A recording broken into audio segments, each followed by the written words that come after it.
আসসালামু আলাইকুম। আমাদের চলতরি চ্যাপ্টারের সেকেন্ড পাতা থেকে আমাদের পড়া শুরু হবে। দেখো, সেকেন্ড পাতায় প্রথম যে টপিকটা আর্টিকেল নাম্বার 3.1, 3.1-এ তড়িৎ প্রবাহ নিয়ে কথাবার্তা বলা হয়েছে। এখন তড়িৎ প্রবাহ নিয়ে কথাবার্তা বলার জন্য আমি একটা ফাঁকা পাতা নিই, এটা একটু মনোযোগ দিয়ে শুনবা। কোনো একটা জায়গা দিয়ে কি পরিমাণ আধান যায় একক সময়ে, এটাকেই আমরা বলি ওই জায়গার তড়িৎ প্রবাহ। ঠিক আছে? মনে করো, কথার কথা, এখানে একটা রুম আছে, এই রুমের এই মাথা দিয়ে কিছু আধান ঢুকতেছে এবং এটা এই মাথা দিয়ে বের হয়ে যাচ্ছে। এই রুমটা ক্রস করতে এই আধানের সময় লাগতেছে টি সেকেন্ড। তাহলে টি সেকেন্ডে কিউ পরিমাণ আধান এই মাথা থেকে এই মাথায় যাচ্ছে। তাহলে প্রতি সেকেন্ডে যাচ্ছে কিউ/টি পরিমাণ। এইটাকেই আমরা বলি তড়িৎ প্রবাহ। তার মানে তড়িৎ প্রবাহের ইকুয়েশন হচ্ছে I = Q/T।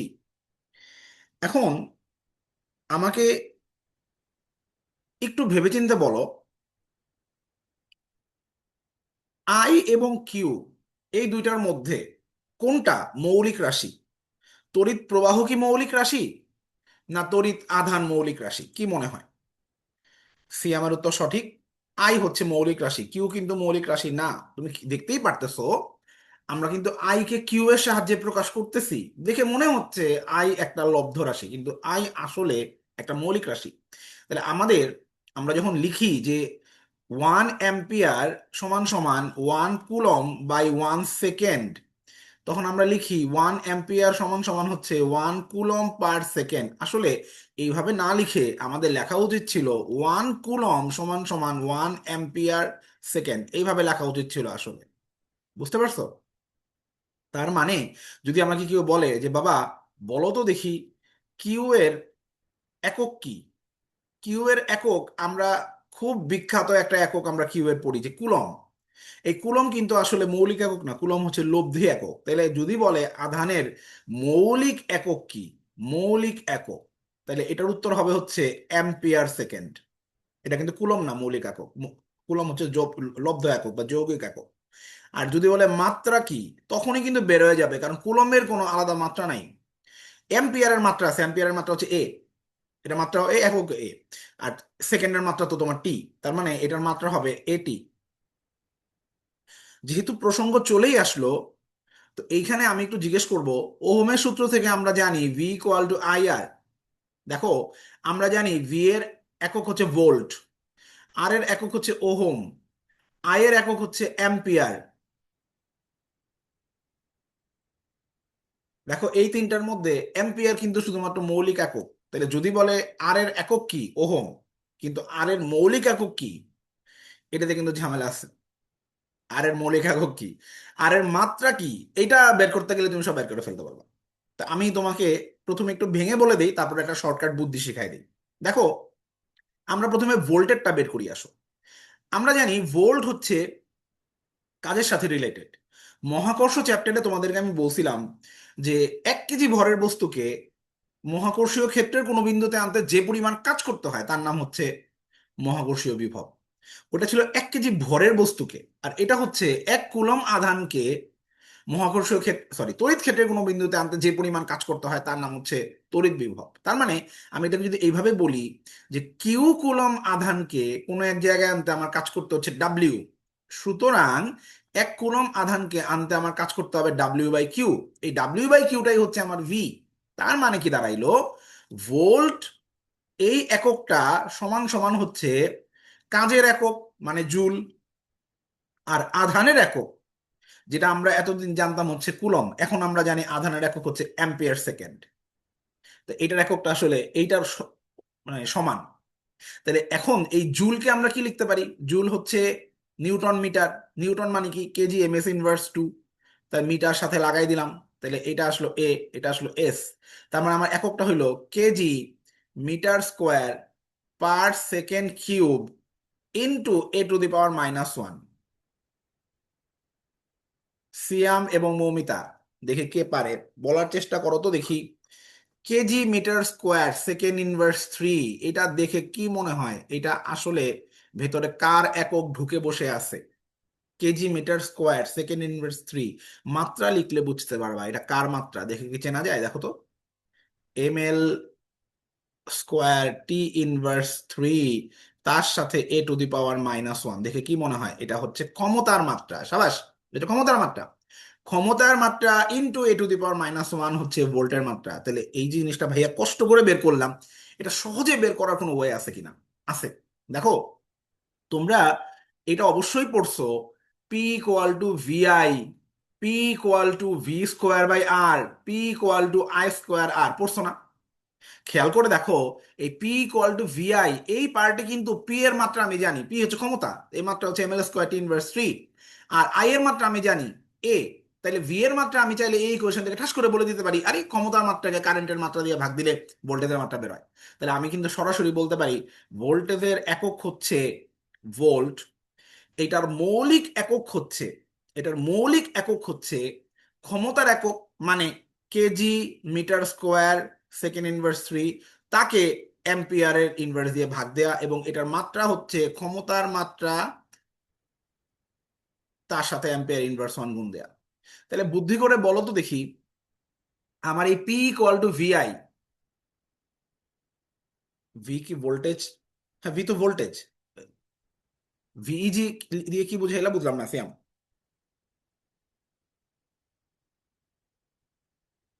ভিইজি দিয়ে কি বুঝাইলা?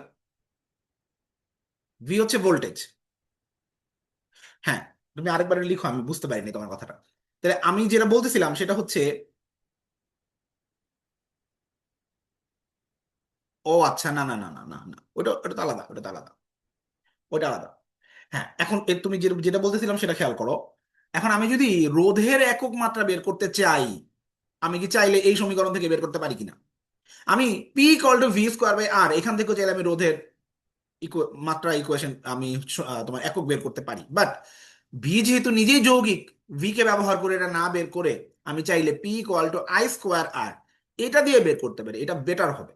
দেখো, P equal to I square R এই কথার মানে হচ্ছে আর এর একক আর মাত্রা হবে ক্ষমতার একক বা ক্ষমতার মাত্রাকে অ্যাম্পিয়ারের স্কোয়ার দিয়ে ভাগ করে দেয়া, তাইলেই হয়ে যাবে। তাহলে আমার রোধের একক হচ্ছে ওহম, কিন্তু রোধের মৌলিক একক হচ্ছে kg metre square second inverse 3 a⁻⁻2, আর এইটার মাত্রা হচ্ছে ml square t⁻⁻3 into a⁻⁻2। তাইলে রোধের আর ভোল্টেজের মাত্রা আসলে খুবই কাছাকাছি। কথা হচ্ছে এগুলো তোমরা কই পড়ছো? এগুলা ভৌতজোত পরিমাপ চ্যাপ্টারে, যে বড় একটা 2 পাতার সমপরিমাণ একটা বড় ছক আছে যেখানে সমস্ত চ্যাপ্টারের একক মাত্রা দেয়া আছে, ওই ছকের মধ্যে এই রোধের আর ভোল্টেজের এই মাত্রাগুলো দেয়া আছে। তো ওইখানে আমাদের ওইগুলো সিম্পলি মুখস্থ করতে হইতো। আমরা এখন বুঝতেছি আসলে জিনিসটা কিভাবে আসে, কেমন? তাহলে আমার এইগুলার একক গেল, তড়িৎ প্রবাহের জিনিসটা আমরা বুঝলাম। এরপরে আমাদের লাগবে হচ্ছে 3.2। 3.2 হচ্ছে, তোমার বইতে দেখবা লেখা আছে রোধ, 3.2 তে রোধ। তো ওইখানে আসলে খুব বেশি কিছু আলাদা করে বলার নাই, আমরা অলরেডি সবকিছু পড়ে ফেলছি। রোধের জন্য জাস্ট এতটুকু কথাই বলবো যে রোধ মানে কি? ইলেকট্রন চলাচলে বাধা, মানে কারেন্টের প্রবাহ চলাচলে বাধা। কারণ তোমার হচ্ছে যখন ইলেকট্রন কোনো জায়গাতে থাকে, ইলেকট্রন গুলো তো কোনো না কোনো পরমাণুর বাইরে দিয়ে ঘুরতে থাকে, তাই না? তো ইলেকট্রন গুলা যখন একটা পরমাণুর বাইরের লেয়ার ছেড়ে যখন চলাচল শুরু করে, তখন চলাচলের সময় সে অন্য পরমাণুর শেলে গিয়ে আঘাত করে, তখন তার একটা বাধা সৃষ্টি হয়। কারণ ইলেকট্রন গুলা গতিশীল, পরমাণুগুলা কিন্তু ইলেকট্রনের সাপেক্ষে গতিশীল না, ইলেকট্রন গুলা পরমাণুগুলা কিন্তু স্থির ইলেকট্রনের সাপেক্ষে, একটা জায়গাতে স্ট্যাটিক থাকে। তো সেই হিসেবে ইলেকট্রন চলাচলে একটা বাধা সৃষ্টি হয়, ওই বাধার নাম হচ্ছে রোধ। রোধের একক কি? ওহম। রোধের ব্যাপারে, এককের ব্যাপারে আমরা ডিটেইল পড়লাম।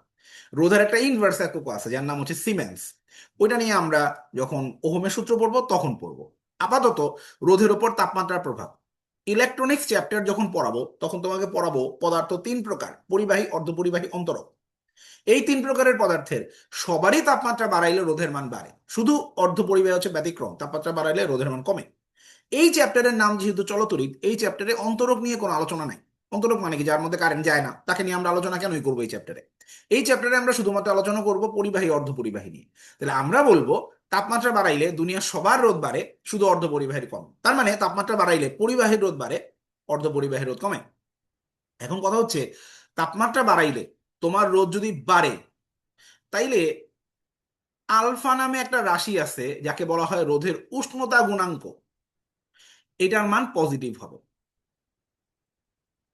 আলফা একটা নির্দেশক। আলফা বোঝায় তাপমাত্রা বাড়াইলে তোমার রোদ বাড়বে নাকি কমবে। তো পরিবাহীর যেহেতু তাপমাত্রা বাড়াইলে রোদ বাড়ে, তাহলে পরিবাহীর জন্য আলফার মানটা হচ্ছে পজিটিভ, আর অর্ধ পরিবাহীর জন্য আলফার মানটা হচ্ছে নেগেটিভ। ঠিক আছে, আমাদের বইতে এই আলফার দুইটা ভ্যালু আছে আমাদের বইতে, দেখো। একটা হচ্ছে অ্যালুমিনিয়ামের মান দেয়া আছে 3.9 10⁻³ আরেকটা হচ্ছে থার্মিস্টরের আলফার মান দেয়া আছে -6 10⁻²। এই দেখো মাইনাস মানে কি, তাপমাত্রা বাড়লে এটার মান কমবে। এবং আলফার যে ইউনিটটা হচ্ছে পার ডিগ্রি সেলসিয়াস বা পার কেলভিন, মানে প্রতি সেলসিয়াস বা প্রতি কেলভিন, এটাতে এককে হিসাব করা হয়। এখন এখানে একটা ছোট্ট কথা আছে, সেটা হচ্ছে থার্মিস্টর হচ্ছে একটা অর্ধপরিবাহী সংকর। এটা কিন্তু পিওর অর্ধপরিবাহী না। পিওর অর্ধপরিবাহী কারা? Carbon, silicon, germanium. এগুলোর ব্যাপারে আমরা বিস্তারিত পড়বো ইলেকট্রনিক চ্যাপ্টারে, অর্ধপরিবাহীর এক্সাম্পল গুলো পড়বো। আপাতত শুধু কার্বন আর থার্মিস্টর পড়লেই চলবে। তো এখানে দেখবে একটা কথা লেখা আছে, ম্যাঙ্গানিন নামক একটা সংকর ধাতু আছে যার রোধ উষ্ণতার পরিবর্তনে খুব সামান্য পরিবর্তন হয়। তার মানে এইটার আলফার মান অলমোস্ট জিরো। খেয়াল করো, ম্যাঙ্গানিন নামে একটা সংকর ধাতু আছে, যে ধাতুর রোধ উষ্ণতার পরিবর্তনে খুব বেশি চেঞ্জ হয় না বললেই চলে। তার মানে এটার আলফার মান অলমোস্ট জিরো। আচ্ছা, তোমরা আমাকে একটু বলো তো, ম্যাঙ্গানিন নাম শুনে কি মনে হয়? এটা কোন কোন মৌলের সংকর? ম্যাঙ্গানিন নামটার সাথে কোন মৌলিক পদার্থের নামের মিল আছে? কি মনে হয়? ম্যাঙ্গানিন তো একটা সংকর ধাতু, এখানে কোন ধাতুটা আছে যার জন্য তার নাম ম্যাঙ্গানিন হয়েছে? কি মনে হয়? ম্যাঙ্গানিন নামের সাথে মিল আছে এমন কোন ধাতুর নাম মনে পড়তেছে না? ম্যাঙ্গানিজ। ম্যাঙ্গানিজ। এখন কথা হচ্ছে, ম্যাঙ্গানিন এই সংকরের তুমি যদি পার্সেন্টেজটা জানো, তোমার একটু অবাক লাগবে যে এটার নাম ম্যাঙ্গানিজ দিয়ে কেন হয়েছে। শোনো, ম্যাঙ্গানিন এই সংকরে তামা থাকে 84%। 84 তামা। ম্যাঙ্গানিজ থাকে মাত্র 12%। 12 আর 84 কত হইলো? 96। কোবাল্ট থাকে 4%। এই হচ্ছে 100। তাহলে ম্যাঙ্গানিন সংকরে তামা থাকে বেশি, তো এটার নাম তো তামা দিয়ে হওয়া উচিত ছিল, তাই না? এটার নাম ম্যাঙ্গানিজ দিয়ে কেন হইলো? এটা রহস্য লুকায় আছে এইখানে। ম্যাঙ্গানিন আবিষ্কার হয়েছিল 1892 সালে। আবিষ্কার করছিলেন বিজ্ঞানী অস্টিন। উনি ম্যাঙ্গানিন আবিষ্কারের 5 বছর আগে আবিষ্কার করছিলেন কনস্ট্যান্টাইন নামে একটা সংকর। এই সংকরে তামা ছিল 96% আর কোবাল্ট ছিল 4%। তো স্বাভাবিকভাবেই একটা জিনিস, কোনো জায়গায় একটা জিনিস নাই, আমি আবিষ্কার করতেছি, এটা তো এমন হবে না যে প্রতিদিন একটা নতুন করে একটা করে নতুন পদার্থ আবিষ্কার করলাম, এটা তো সম্ভব না। সময় লাগে একটা নতুন স্টেবল জিনিস আবিষ্কার করতে গিয়ে। উনি যখন কনস্ট্যান্টাইন আবিষ্কার করলেন এই সংকটটা, আবিষ্কার করার 5 বছর পরে গবেষণা করতে গিয়ে দেখলেন এই কনস্ট্যান্টাইনের মধ্যে কিছু ম্যাঙ্গানিজ মিশাই দিলে সংকটটা এমন একটা অবস্থায় গিয়ে দাঁড়ায় যেটার তাপমাত্রা বৃদ্ধির সাথে ওইটা রোধের আর কোনো পরিবর্তন হচ্ছে না। কথা বুঝছো? কনস্ট্যান্টাইন আগে আগে আবিষ্কার হয়েছে, করার পরে 5 বছর পরে উনি এর মধ্যে একটু ম্যাঙ্গানিজ ঢেলে দেখলেন যে আরে এটা তো তাপমাত্রা বাড়ালে এখন রোদ আর চেঞ্জ হয় না, তাহলে তো এটা আমার জন্য খুবই দরকারি, খুবই ইফেক্টিভ। এইটাকে আমি বিভিন্ন ইলেকট্রনিক্স প্রোডাক্টে ব্যবহার করব, রোদ মাপার যন্ত্রে ব্যবহার করব। তাহলে ওইখানে তাপমাত্রা বাড়াইলে ওই যন্ত্রের রোদ বাড়বেও না কমবেও না, যন্ত্রটা অনেক দিন ধরে ভালো থাকবে, লঞ্জিভিটি বেশি হবে। তো এই আবিষ্কারটা হয়ে গেল যুগান্তকারী। তো এটা কেন যুগান্তকারী হইলো? ওটার মধ্যে ফোটায় ফোটায় ম্যাঙ্গানিজ মেশানোর কারণে। এই জন্য আদর করে এটাকে ডাকা হয় ম্যাঙ্গানিন। তো তুমি দেখবা আমাদের এই চ্যাপ্টারের শেষের দিকে যেখানে potentiometer, post office box, metre bridge এগুলার ব্যাপারে বলা আছে, ওইখানে বলা আছে এই যন্ত্রগুলা ম্যাঙ্গানিন বা কনস্ট্যান্টাইন নামক সংকর দিয়ে তৈরি করা হয়, কারণ এদের তাপমাত্রা বৃদ্ধির সাথে রোধের পরিবর্তন খুবই কম হয় তাই। ঠিক আছে, আপাতত আমাদের এটা পড়া হইলো। রোধের উষ্ণতা সহগ বলতে কি বোঝায়? এটা উচ্চতা সহগ লিখছে, এটা ভুল, এটা উষ্ণতা সহগ হবে। এবং এটার একক কি এটা পড়লাম। ম্যাঙ্গানিন সংকরের ব্যাপারে বিস্তারিত পড়লাম। থার্মিস্টরের ব্যাপারে পড়লাম, কার্বনের ব্যাপারে পড়লাম। আলফা কার পজিটিভ কার নেগেটিভ সেটা পড়লাম। এই মানগুলো মুখস্থ রাখতে হবে, এই দুইটা, একটা থার্মিস্টরের আলফা, একটা কার্বনের আলফা, সরি অ্যালুমিনিয়ামের আলফা। কেমন? এটার পরে আমরা তোমার হচ্ছে 3.5 পড়বো। 3.5 জুলের তাপীয় ক্রিয়ার সূত্র। আমি তোমাদের এর আগে বহুবার বলছি যে কোনো জায়গায় যদি ফিজিক্সে একাধিক সূত্র থাকে সবসময় সিরিয়াল মেনটেন করতে বলে, কোনটা কত নাম্বার সূত্র এটা জিজ্ঞেস করবে। তো এইখানেও আমরা সিরিয়াল মেনটেনই করব। সিরিয়াল মেনটেনের জন্য আমাদের হাতে ফর্মুলা আছে একটাই, সেটা হচ্ছে H=I²RT। এই ফর্মুলাতে যে যত নাম্বারে আছে সে তত নাম্বার সূত্র প্রকাশ করবে। যেমন প্রথমে আছে হচ্ছে আই, তাহলে রোধ জুলের তাপীয় ক্রিয়ার প্রথম সূত্র হচ্ছে প্রবাহ মাত্রা সূত্র, দ্বিতীয় সূত্র হচ্ছে রোধের সূত্র, তৃতীয় সূত্র হচ্ছে সময়ের সূত্র। কেমন? সময়ের সূত্র। এবং এইখান থেকে আমি চাইলে এটাও বলতে পারি প্রথম সূত্রের বিবৃতিটা কি, H=I²। সেকেন্ড সূত্রের বিবৃতি কি, H=R। থার্ড সূত্রের বিবৃতি কি, H=T। ভালো কথা। এই সূত্রগুলা শেষ হওয়ার পরে একটু চেক করে দেখো তো সে আমার মমিতা, যে আম, খুব সম্ভবত গাণিতিক উদাহরণ 3.12 হবে মনে হয়, 3.12। এটার মধ্যে একটা তোমার ভোল্টেজ বৃদ্ধির একটা অঙ্ক আছে, এটা খুঁজে বের করো তো, 5 নাম্বার অঙ্ক হইতে পারে। আমিও দেখতেছি আমার কাছে চলতরি চ্যাপ্টারের পিডিএফটা আছে, আমি দেখি, দাও।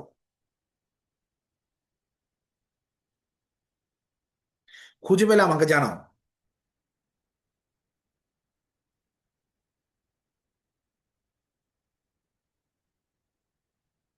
আমি পাতা নাম্বার বলতেছি, পিডিএফটা ওপেন করে ফেলছি।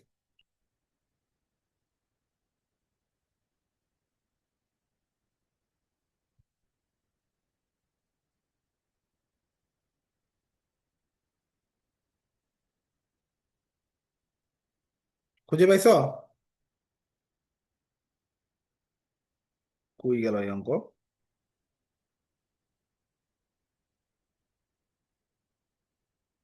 কত নাম্বার পৃষ্ঠায় বলো তো? কত নাম্বার পৃষ্ঠায়? আমি কালকেও তো খুঁজে পেলাম, এখন খুঁজে পাচ্ছি না কেন? 290? সর্বনাশ। অনুশীলনীতে চলে গেছো?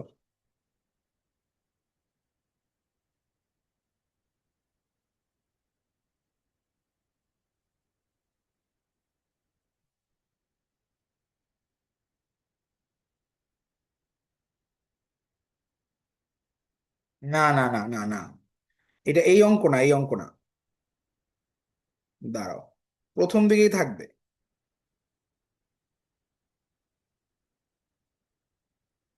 অঙ্কটা আমি মুখে মুখেই বলতে পারি, কিন্তু বইয়ের, হ্যাঁ পাইছি, পাইছি পাইছি।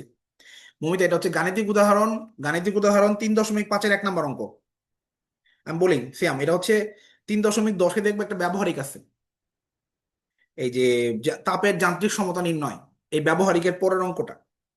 অঙ্কটা হচ্ছে, আমি অঙ্কটা বলে দিই, দাঁড়াও এখানে কোথায় লিখবো, এখানে লিখি। অঙ্কটা হচ্ছে একটা বাতির বিভব পার্থক্য 2% কমে গেলে, 2% কমে গেলে ক্ষমতা কতটুকু কমবে? পাইছো না? উত্তর হচ্ছে 4% কমবে। এই অঙ্কটাও কিন্তু আমরা ভৌত জগৎ পরিমাপের ত্রুটির ম্যাথ দিয়ে করে ফেলতে পারি। তুমি খেয়াল করে দেখো, আমরা যখন বলি কোনো কিছু মাপতে গিয়ে আমরা 2% ভুল করছি, এই কথার মানে কি, আমরা আইদার 2% বেশি মাপছি না 2% কম মাপছি। তার মানে ভোল্টেজের মান যে 2% কমছে, এটাকে আমরা 2% ত্রুটি চিন্তা করে আমরা ত্রুটির অঙ্কের সাথে মিলে করে ফেলতে পারি। তোমার এটা মনে থাকার কথা যে, মনে আছে কিনা যে কোন একটা জায়গায় আর এর মান মাপতে ত্রুটি হয়েছে 2%, তখন বলতো যে আয়তন মাপতে ত্রুটি কয় পার্সেন্ট, আমরা বলতাম আয়তনের ফর্মুলা 4/3πr³। তাহলে আয়তনের ফর্মুলায় আর এর পাওয়ার হচ্ছে 3, তাহলে আর এর পাওয়ারটা আর এর ভুলের সাথে গুণ করে দিলে 3×6 6% হবে আমার আয়তন মাপার ভুলের উত্তর। এটাই আমার উত্তর হয়ে যেত। সিমিলার জিনিসটা আমরা এখানে ব্যবহার করব। আমরা বলবো পি এর সাথে ভি এর সম্পর্ক হচ্ছে এটা, এটা। পি এর সাথে ভি এর সম্পর্ক কি? হ্যাঁ, ঠিক আছে মৌমিতা, ঠিক আছে। পি এর সাথে ভি এর সম্পর্ক হচ্ছে পি সমান সমান V²/R। তার মানে আমি বলতে পারি ডেল পি বাই পি, মানে পি এর ত্রুটি সমান সমান হচ্ছে 2 × del V/V, মানে তোমার ভোল্টেজের ত্রুটি, কারণ ভোল্টেজের পাওয়ার তো 2। আর আর এর ত্রুটি কেন লিখলাম না, কারণ আর এর মান বাড়ায় নাই কমায় নাই কিছুই করে নাই। তাহলে আমার যেহেতু ভি 2% কমছে, তাহলে আমি লিখবো 2 × 2%, মানে উত্তর হচ্ছে 4%। এখন কমছে না বাড়ছে বুঝছো কিভাবে, বুঝবো কিভাবে? ত্রুটি মানে তো বৃদ্ধি হ্রাস দুইটাই বোঝায়।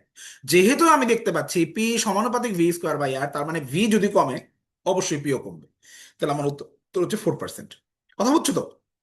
এখন যদি বলতো যে ভিও 2% কমাবো, আবার আরো 1% কমাবো, তখন কি হইতো? তখন দেখো আর এর পাওয়ার কিন্তু এক, আর এর পাওয়ার কিন্তু এক, তার মানে আর যদি 1% কমাও, তাইলে এইটা কন্ট্রিবিউট করবে 1% × 1 হিসেবে, কারণ আর এর পাওয়ার হচ্ছে এক, তাইলে এটা 1% কন্ট্রিবিউট করবে টোটালটাতে। এখন কথা হচ্ছে ত্রুটি মানে কিন্তু হ্রাস বৃদ্ধি দুইটাই বোঝায়, ত্রুটি মানে কিন্তু হ্রাস বৃদ্ধি দুইটাই বোঝায়। কিন্তু এইখানে হ্রাস নাকি বৃদ্ধি এটা আমার বুঝতে হবে হচ্ছে সমানুপাতিক ব্যস্তানুপাতিক দেখে। যেহেতু আরটা নিচে আছে, তার মানে পি এর সাথে আর এর সম্পর্ক হচ্ছে ব্যস্তানুপাতিক, তার মানে আর এর মান যদি 1% কমে পি এর মান 1% বাড়বে। তাইলে আমার ভোল্টেজের মান 2% কমার জন্য পি এর মান 4% কমছিল, আবার আর এর মান 1% কমার জন্য পি এর মান 1% বাড়বে। তাইলে 4% কমছে, 1% বাড়ছে, উত্তর হচ্ছে 3% কমছে। অ্যান্সার, যদি আর এর মান 1% হ্রাস মানে তোমার দেয়া থাকতো তাইলে। আমার কথাটা কি বুঝছো? বুঝতে পারলে বলো, না বুঝতে পারলেও বলো, না বুঝতে পারলে আমি আরেকবার বলে দিব। বুঝছো? ক্লিয়ার? চমৎকার। তাহলে আমাদের জুলের তাপীয় ক্রিয়ার সূত্র থেকে কি ধরনের ম্যাথ আসতে পারে সেটা আমরা পড়ছি, তারপরে তোমার কি ধরনের থিওরি আসতে পারে এটা আমরা পড়ে ফেলছি। আচ্ছা, এখানে একটা ছোট্ট জিনিস খেয়াল রাখতে হবে, তাপের যান্ত্রিক সমতুল J = W/H। আমাদের বইতে কিন্তু এই যে দুইটা আছে, একটা হচ্ছে তোমার প্রবাহ ঘনত্ব জে, একটা হচ্ছে যান্ত্রিক সমতার জে। এই দুইটার মধ্যে কিন্তু প্যাচ লাগাই দিও না। প্রবাহ ঘনত্ব জে হচ্ছে ছোট হাতের জে, যেটা আমাদের বইতে এইভাবে লেখা থাকে, আর যান্ত্রিক সমতার জে হচ্ছে বড় হাতের জে, যেটা আমাদের বইতে এইভাবে লেখা থাকে। এখান থেকে একটা জিনিসই লাগবে, সেটা হচ্ছে 1 ক্যালোরি সমান সমান কত জুল। এটা প্রশ্ন বুঝে তুমি অ্যান্সার করবা। এটা দুইটা উত্তর কিন্তু, অ্যাকচুয়াল উত্তর হচ্ছে 4.18 জুল, এটা হচ্ছে অ্যাকচুয়াল উত্তর। ঠিক আছে? আসন্ন মানে হচ্ছে 4.2 জুল। তো যদি বলে যে বাবা 5 ক্যালোরি সমান সমান কত জুল, 5 ক্যালোরি, কষ্ট করে একটু 18-র নামতাটা মনে করবা, 5 × 18 = 90, তাইলে 5 ক্যালোরি সমান সমান হবে 20.9 জুল। এটা অ্যাকচুয়াল উত্তর, কিন্তু অপশনে এমনও হইতে পারে টিচার হয়তো 4.2 এর সাথে গুণ দিয়ে রাখছে, তাহলে কিন্তু উত্তর হবে 21 জুল। 21 জুল। তো তুমি আগে 4.1 দিয়ে ট্রাই করে দেখবা যে এই উত্তরটা অপশন আছে কিনা, থাকলে এটাই দাঁড়াবা, না থাকলে তখন 4.2 দিয়ে উত্তর বের করা যাবে। ঠিক আছে? আপাতত আমাদের এখানে একটা ছোট্ট ভুল আছে, সেটা হচ্ছে তোমাদের কারো কাছে যদি নিউ এডিশনের বই থাকে, জাস্ট গত বছর এডিশন আর এই বছর এডিশন, তাহলে দেখবা জানার বিষয় দিয়ে এখানে 1-2 এর পরে আরো একটা বাড়তি পয়েন্ট আছে। এটা কত নাম্বার আর্টিকেলের পরে? এই 3.5 এর পরে আর কি। এই লাস্ট যে আর্টিকেলটা দেখো, এটা হচ্ছে তোমার ভুল আর্টিকেল। দেখো 1-2 এর পরে বাড়তি একটা 2 আসছে, এখানে একটা ভুল লিখছে, তাপমাত্রা বৃদ্ধি পেলে অর্ধপরিবাহী রোধ বৃদ্ধি পায়, কথাটা ভুল। তাপমাত্রা বৃদ্ধি পেলে অর্ধপরিবাহী পরিবাহিতা বৃদ্ধি পায়, রোধ হ্রাস পায়, পরিবাহিতা বৃদ্ধি পায়। যদি তোমাদের 2 বছরের 2 এডিশনের পুরনো বই হয়ে থাকে, তাহলে তোমার এখানে জানার বিষয় দুইটাই আছে। কেমন? আর এখানে দেখো কিছু কয় গুণের ম্যাথ আছে, এগুলো আমরা একটু পর অঙ্কের মধ্যে করব, আপাতত এখানে করব না, এখানে বাদ। এবার 3.6 মুক্ত ইলেকট্রন। মুক্ত ইলেকট্রনের যে চলাচল করার বেগ তাকে আমরা বলি ড্রিফট ভেলোসিটি বা ড্রিফট স্পিড, এটা খেয়াল রাখতে হবে। এর নামটা খেয়াল রাখতে হবে। এখন এটার ইকুয়েশন আমি তোমাকে একটু বলে দিই। ইকুয়েশনটা হচ্ছে I = NaVe। NaVe কেমন? এটা হচ্ছে প্রবাহের তারণ বেগের রাশিমালার ইকুয়েশন। যদিও এটা আমাদের বইতে এইভাবে লেখা আছে,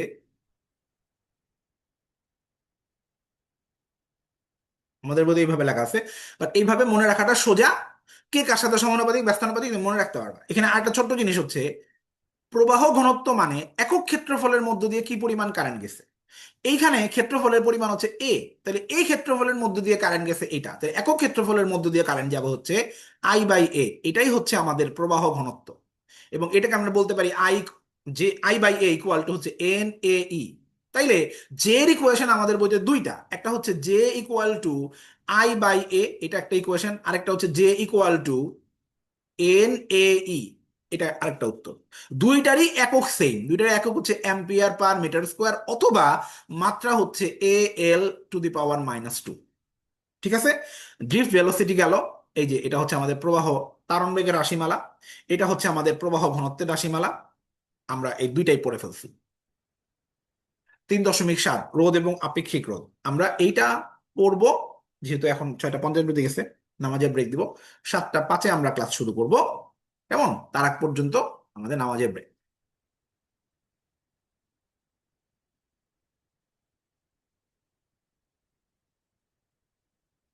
কেউ ক্লাস ছেড়ে যাবে না, মোবাইল ফোন এইভাবে রেখে চার্জে দিয়ে নামাজ পড়তে চলে যাবে।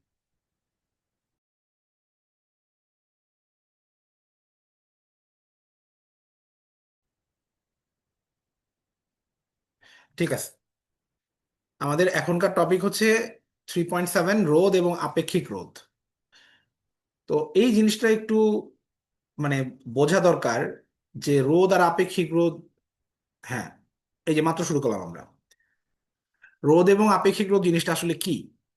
হ্যাঁ, তুমি দেখো, আমরা যদি কোনো জায়গাতে ধরো এতটুকু লম্বা একটা নল নিচ্ছি, টিউব, অনেক বড় টিউব আর কি। আমি এখানে ধরো এটার মধ্যে দিয়ে বাচ্চারা ক্রল করতে পারবে, হামাগুড়ি দিয়ে দিয়ে হাঁটতে পারবে। তাহলে আমি যদি এইখান দিয়ে যাওয়ার সময় বাচ্চারা যখন হামাগুড়ি দিবে, তাদের অবশ্যই কষ্ট হবে। এই কষ্টটাকে আমি যদি নাম দেই রোধ। আমি যদি এখন এই টিউবের সাথে এক্সট্রা আরেকটা টিউব যদি লাগাই দেই, লাগায় যদি আমি টোটাল লেন্থটা আগের দ্বিগুণ করে ফেলি, তাহলে কিন্তু বাচ্চাদের কষ্ট দ্বিগুণ হবে, কারণ তাদের আরো লম্বা পথ পাড়ি দিতে হচ্ছে। তাহলে এখান থেকে আমি বলতে পারি যে লেন্থ যত বাড়াবা, বাধার পরিমাণ তত বাড়বে। তাহলে আর সমানুপাতিক হচ্ছে এল। আবার যদি আমি এই টিউবগুলার মাঝ বরাবর যদি কেটে দিই, এই এরকম ছিল, মাঝ বরাবর কেটে দিলাম, আমি বললাম যে এই পার্টটা বাদ। এখন কিন্তু এই এতটুকু রাস্তার মধ্যে দিয়ে যেতে গেলে বাচ্চাদের কষ্ট আরো বাড়বে। তার মানে ক্ষেত্রফল যত কমাবা, রোধ তত বাড়বে। তাহলে আমি এখান থেকে বলতে পারি আর সমানুপাতিক 1/a। ঠিক। আবার আমি যদি বলি যে আমি এইখানে আগুন লাগাই দিব নিচে, তাতে কি হবে? টিউবটা গরম হয়ে যাবে।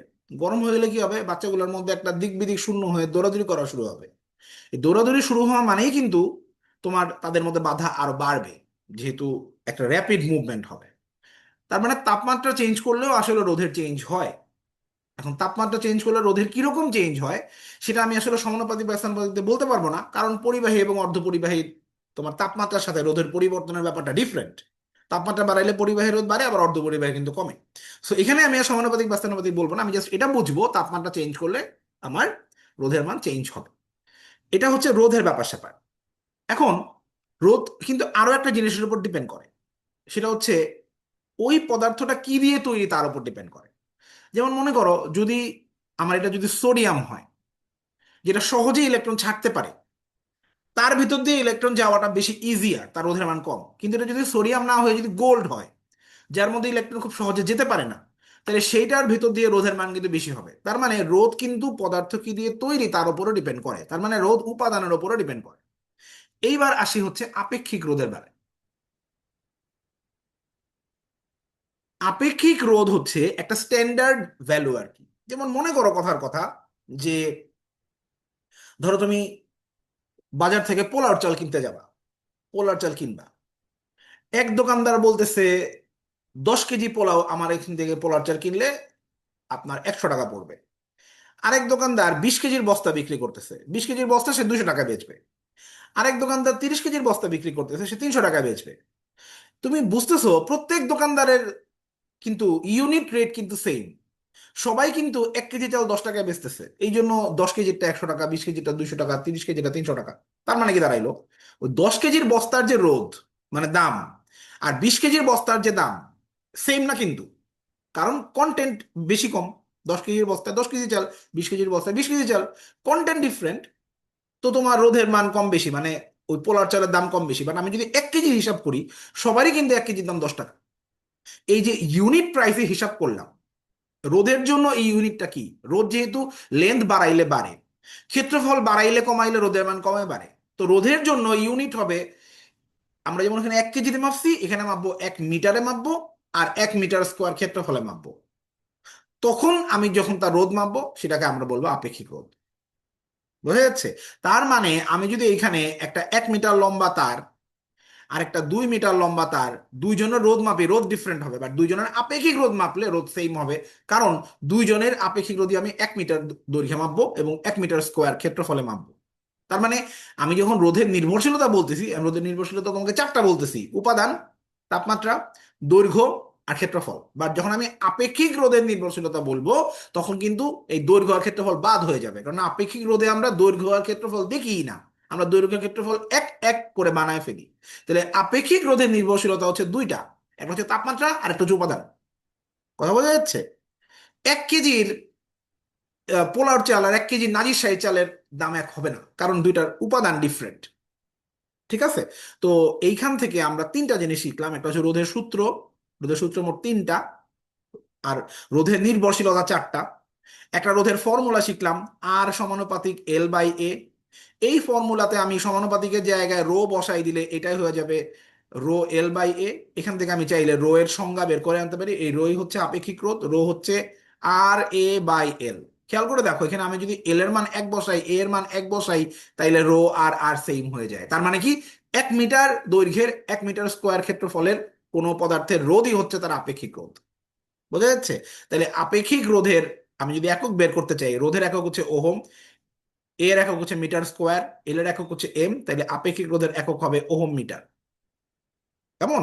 এবং আপেক্ষিক রোধ নির্ভর করে দুইটা জিনিসের উপর, আর রোধ নির্ভর করে চারটা জিনিসের উপর। রোধ কাদের কাদের উপর নির্ভর করে এইটা মনে রাখার জন্য আমরা এই লাইনটা লিখবো উল্টা। উল্টা। ভালো করে খেয়াল করো, আমরা জানি রোধের সূত্র তিনটা। কোন তিনটা রোধের সূত্র যেগুলাকে ভাইয়া ইংরেজিতে লিখছি সেগুলা: LTA, এল ফর লেন্থ মানে দৈর্ঘ্য, টি ফর টেম্পারেচার মানে তাপমাত্রা, এ ফর এরিয়া মানে ক্ষেত্রফল। আর কোনটা সূত্রে নাই কিন্তু নির্ভরশীলতার মধ্যে আছে, সেটা হচ্ছে উপাদান। উ দিয়ে মনে রাখতেছে উল্টা। ঠিক আছে? এদের মধ্যে উ এবং টি মিলে হইল উট। এই দুইটা হচ্ছে আমার আপেক্ষিক রোধের নির্ভরশীলতা, মানে উপাদান আর তাপমাত্রা। আপেক্ষিক রোধকে অনেক সময় রোধাঙ্কও বলা হয়, এটা খেয়াল রাখতে হবে, রোধাঙ্ক বলা হয়। এবং দেখতেই পাচ্ছ এগুলো পরীক্ষা কতবার করে আসছে। এখন আমরা এই অঙ্কটা করব, এই অঙ্কটা করব। এই অঙ্কটা করার, এই অঙ্কটার দুইটা ভ্যারিয়েশন আছে আমাদের বইতে, দেখে তুমি ধরতে পারো কিনা। দেখো বলছে 6 ওহম তারের একটি রোধকে আয়তন অপরিবর্তিত রেখে টেনে 3 গুণ লম্বা করা হলো, তারটির বর্তমান রোধ কত? প্রথম কথা হচ্ছে, যদি আয়তন অপরিবর্তিত রেখে এই বাক্যটা না বলতো, বা যদি টেনে শব্দটা না থাকতো, মানে এই পুরাটাই যদি না থাকতো, তাহলে আমি বলতাম আর সমানুপাতিক এল। দৈর্ঘ্য 3 গুণ করছো তো রোধও 3 গুণই হবে, উত্তর হবে 3 × 6 = 18।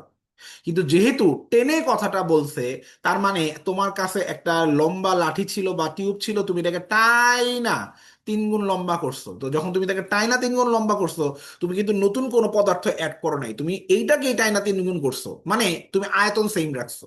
খেয়াল করো, আমি যখন প্রথমে তোমাকে এক্সাম্পল বোঝানোর জন্য ওই যে কিছু বাচ্চা পারাপার হবে, আমি তখন তোমাকে বলছিলাম বাড়তি একটা টিউব আমরা অ্যাড করব, অ্যাড করে তাকে আমি দ্বিগুণ বানাবো। সেটার সময় কিন্তু আর সমানুপাতিক এল ছিল, দৈর্ঘ্য দ্বিগুণ, রোধও দ্বিগুণ। এখন কিন্তু দেখো, ওই সময় কিন্তু আমি একটা বাড়তি ভলিউম অ্যাড করছি, এক্সট্রা টিউব লাগাইছি আমি, তো আয়তন সমান ছিল না তখন।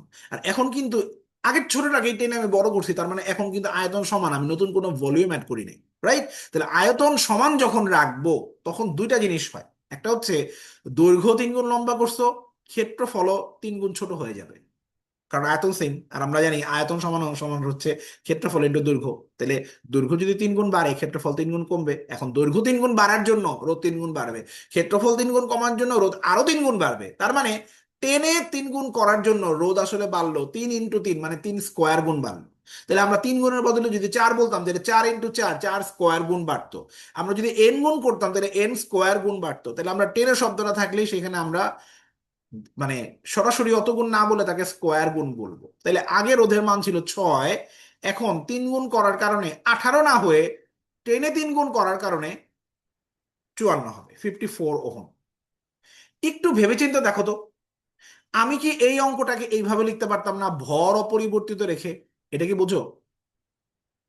ভর অপরিবর্তিত রেখে এটা কিন্তু বলা যেত, কারণ তুমি নতুন টিউব অ্যাড করলে বাড়তি ভর অ্যাড হইছে, ভর অপরিবর্তিত রেখে তুমি 3 গুণ করছো, তার মানে কি তুমি আসলে টেনে 3 গুণ করছো।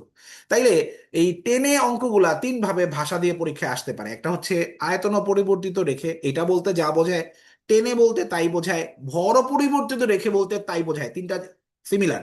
এটা আমাদের বইতে কোথায় আছে দেখো, আমাদের বইতে নিরাপত্তা ফিউজ যেখানে শুরু হইছে, 3.9, তার ঠিক আগে অনেকগুলো অঙ্ক আছে। লাস্ট যে অঙ্কটা নিরাপত্তা ফিউজের ঠিক আগে, ওই অঙ্কটা হচ্ছে এটা। ভালো করে খেয়াল করো, দুইটাতে উপাদান সমান, ভরও সমান, কিন্তু একটার দৈর্ঘ্য আরেকটা 4 গুণ। এটা কেমন কথা? একটা এতটুকু আর একটা এত বড়, লম্বায় 4 গুণ, কিন্তু দুইটার ভর সমান, কেমনে পসিবল? তার মানে হচ্ছে দুইটাই একটু আগে এত ছোটই ছিল, একটাকে টাইনা বড় করে ফেলছে আর কি। এই জন্য দৈর্ঘ্য 4 গুণ কিন্তু ভর সমান, তার মানে রোধের মান অবশ্যই 16 গুণ হবে। ভালো করে খেয়াল করো, তারা রোধের অনুপাত চায় নাই, তারা তাপের অনুপাত চাইছে। আমরা তো জানি এইচ সমান সমান আই স্কোয়ার আর টি, তাহলে এইচ সমানুপাতিক আর, তার মানে রোধের মান 16 গুণ হলে তো তাপের মানও 16 গুণই হবে। তাহলে উত্তর হচ্ছে 16:1। বলো বুঝছো কিনা? বুঝছো কিনা বলো, তাহলে আমরা পরবর্তী টপিকে যাব। ক্লিয়ার? ঠিক আছে। এইবার হচ্ছে রোধের সমবায়। এখান থেকে আমাদের আরো কিছু ম্যাথ দেখতে হবে। শোনো, রোধের সমবায়ের জন্য ভাই একটা কথা বলে দিই, আমাদের বইতে ফার্স্ট পেপার সেকেন্ড পেপার মিলায়ে টোটাল সমবায় আছে 5 ধরনের। সেকেন্ড পেপারের জ্যামিতিক আলোক বিজ্ঞানে আছে লেন্সের সমবায়। আমাদের 2 নাম্বার অধ্যায় স্থির তড়িৎ চ্যাপ্টারে আছে ধারকের সমবায়। ফার্স্ট পেপারে 8 নাম্বার অধ্যায় আছে স্প্রিং এর সমবায়। এইখানে আছে রোধের সমবায়। এই সবগুলো হচ্ছে 2 প্রকার, সবগুলাই শ্রেণী এবং হচ্ছে তোমার সমান্তরাল, সবগুলাই 2 প্রকার। শুধুমাত্র এই চ্যাপ্টারের শেষে আছে তড়িৎ কোষের সমবায়, এইটা শুধু আছে 3 প্রকার। কি কি? শ্রেণী, সমান্তরাল, আর একটা আছে মিক্সড, মিশ্র। তা আমরা সবগুলা মনে না রেখে শুধু এটা মনে রাখবো, তড়িৎ কোষ, তড়িৎ বললেই হচ্ছে 3 প্রকার, বাকি সব হচ্ছে 2 প্রকার, একবারে পড়া হয়ে যাবে। আচ্ছা, তো এখন ধারকের জন্য সমবায়ের ফর্মুলাগুলো তুমি যদি পারো, সরি, রোধের জন্য যদি সমবায়ের ফর্মুলা পারো, তুমি ধারকের জন্য সমবায়ের ফর্মুলা পারবা, তুমি হচ্ছে স্প্রিং এর জন্য সমবায়ের ফর্মুলা পারবা। আমরা তো স্প্রিং আগেই দেখে আসছি, স্প্রিং এর সমবায় আর ধারকের সমবায়ের ফর্মুলাগুলো সেম। আমরা এইখানে একটা পাতা নিব, এখানে লিখবো, এখানে লিখে দাও, রোধের জন্য সিরিজের সমবায় হচ্ছে যোগফলের সমান। তোমার পরীক্ষায় যদি ফর্মুলাটাই সরাসরি চলে আসে তাহলে ফর্মুলাটা এই পর্যন্ত রাখবে, কিন্তু যদি ম্যাথ করতে দেয়, ম্যাথ সবসময় 2টা রোধওয়ালাই থাকবে আমাদের, 2টার বেশি থাকবে না। আমরা হায়েস্ট 2টা করব। আবার যদি প্যারালাল বলে তাহলে 1/RP, 1/R1, 1/R2। যদি ফর্মুলা বলে যে নিচের কোন ফর্মুলাটা সঠিক, তখন এইভাবে থাকবে। কিন্তু যদি তোমার অঙ্ক হিসেবে আসে, তখন তুমি 2টা রোধই পাবা যাদের প্যারালাল আর সিরিজ নিয়ে কাজ করতে বলবে। তা আমার ফর্মুলা হচ্ছে এই 2টা। তো এইখানে আমি একটা এক্সট্রা পাতা অ্যাড করি, দাঁড়াও।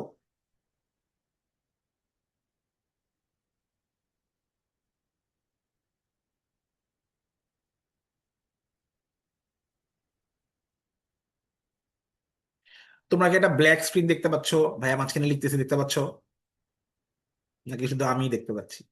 দেখতে পাচ্ছ, ফাইন। তাইলে এইখানে হচ্ছে আমি কিছু জিনিস বলি, একটু মনোযোগ দিয়ে খেয়াল করো। তোমাকে ধরো 2টা রোধ দিল, যাদের একটার মান হচ্ছে তোমার হচ্ছে 12 ওহম, আরেকটার মান হচ্ছে তোমার 4 ওহম। বললো এদের সিরিজ প্যারালাল বের করো। সিরিজ তো বের করা সোজা, আর এস সমান সমান R1 + R2, তার মানে 12 + 4 16, একবারে হয়ে গেল। প্যারালাল যখন বের করতে যাব, তখন আমাদের ফর্মুলাটা হচ্ছে এই ধরনের, আমরা এই ফর্মুলাটাকে একটু শর্টকাট করব। আমরা বলবো ফর্মুলাটা হচ্ছে R1 R2, উপরে হচ্ছে R1 + R2, তার মানে RP সমান সমান হচ্ছে R1 R2/R1 + R2। এটাকে আমরা বাংলায় শিখবো, এটার বাংলাটা হচ্ছে গুণফল বাই যোগফল। তার মানে 2টা রোধের প্যারালাল বের করার সূত্রটা আমরা মুখে মুখে করতেছি, গুণফল বাই যোগফল এইভাবে চিন্তা করতেছি। হ্যাঁ, উত্তর সঠিক। আমার গুণফল কত? 12 × 4 মানে হচ্ছে 48। যোগফল কত? 12 + 4 মানে হচ্ছে 16। তাহলে 48/16, আমার উত্তর হচ্ছে 3। আমার উত্তর হচ্ছে 3। তোমাকে আমি এখন একটা মজার জিনিস খেয়াল করাবো, ভালো করে খেয়াল করো তো। আমার এটার সিরিজের উত্তর আসছে 16, আর প্যারালালের উত্তর আসছে 3। এই দুটাকে গুণ করো তো, দেখো তো 48 হয় কিনা। আবার তুমি রোধ দুইটাকে গুণ করো তো, দেখো তো 48 হয় কিনা। এই কথার মানে কি? মানে হচ্ছে দুইটা রোধ যদি থাকে তাদের নিজেদের গুণফল আর তাদের সিরিজ প্যারালালের গুণফল সেম হয়, সেম হয়। এটা আমার কোথায় কাজে লাগবে দেখো, এটা কিন্তু আমরা চাইলে এখান থেকে বলতে পারি। তুমি দেখো এই যে এটাই কিন্তু সিরিজ, রাইট?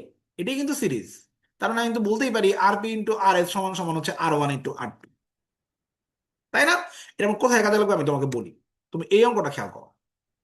এটা দেখো, দুইটা রোধের কুণ্ডলীর শ্রেণী এবং সমান্তরাল সমবায়ের তুল্য রোধ হচ্ছে এত এবং এত। এদের প্রত্যেকটি রোধের মান নির্ণয় করো। তার মানে কি? এটা উল্টা প্রশ্ন। এখানে আর এস এর মান এবং আর পি এর মানই তোমার দেয়া আছে, তোমাকে R1 এবং R2 এর মান বের করতে বলছে। তো স্বাভাবিকভাবেই আমার তো পরীক্ষা এগুলো অপশন আকারে থাকবে, তাই না? দেখো আমি R1 এবং R2 এর মান দুইটাকে দেখে নিই, যে 10 আর 2। তাহলে এবার আমি অপশন জেনারেট করি। ধরো পরীক্ষায় আমার অপশন আছে 9 3, 10 2, হ্যাঁ, 7 5, 6 3, এরকম ভাবে আছে মনে করো। আমি কি করব? আমি এদের জন্য অপশন টেস্ট করব। আমার আর এস এর মান দেয়া আছে 12, আর পি এর মান দেয়া আছে 5/3। এই কথার মানে কি? আমার যেই দুইটা সঠিক উত্তর, ওই দুইটার যোগফল 12 হইতে হবে।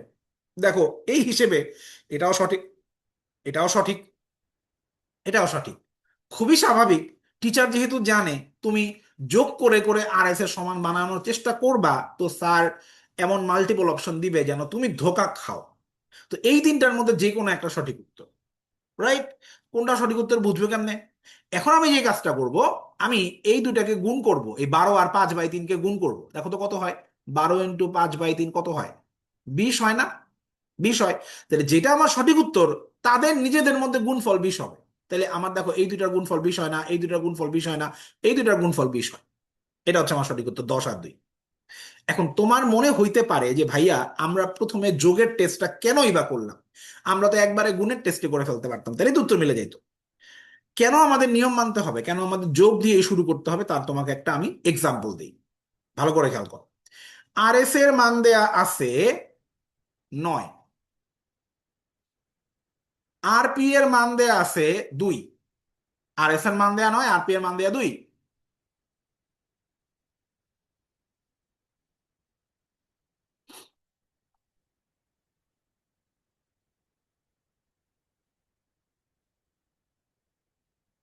ভালো করে খেয়াল করো। এখন তুমি যদি গুণের শর্টকাটটা আগে করতে যাও, যে 9 × 2 = 18, তাহলে যেটা সঠিক উত্তর সেটাই আমার গুণফল 18 হবে, তাহলে সেই হিসেবে কিন্তু দুইটা উত্তর কিন্তু তোমার নজরে আসে, দেখছো? দুইটা উত্তর আসে। বাট তুমি যদি যোগেরটা দিয়ে শুরু করতা, তাহলে 5 এ 4 যোগ করলে 9 এটা সঠিক উত্তর হইতে পারে, 6 এ 3 যোগ করলে না সঠিক উত্তর এটা হইতে পারে, 8 এ 1 যোগ করলে না সঠিক উত্তর এটা হইতে পারে। কিন্তু এইটা হবে না, কারণ এদের যোগফল 9 না, এদের যোগফল 11। তখন তোমার এটা কিন্তু আগেই বাদ চলে গেল। এখন তুমি এই তিনটার মধ্যে গুণের টেস্টটা করবা, এই তিনটার মধ্যে গুণের টেস্ট একজনই সঠিক উত্তর দিবে। তো শুধুমাত্র একটা অপশনই থাকবে, যে যোগের টেস্ট আর গুণের টেস্ট দুটাতেই পাস করবে। বুঝছো তো? তো এই জন্য শুরুতেই গুণ করে এমন হইতে পারে তুমি মাল্টিপল উত্তর পেতে পারো। তো নিয়ম অনুযায়ী আসলেই ভালো। বুঝতে পারছেন কিনা যারা?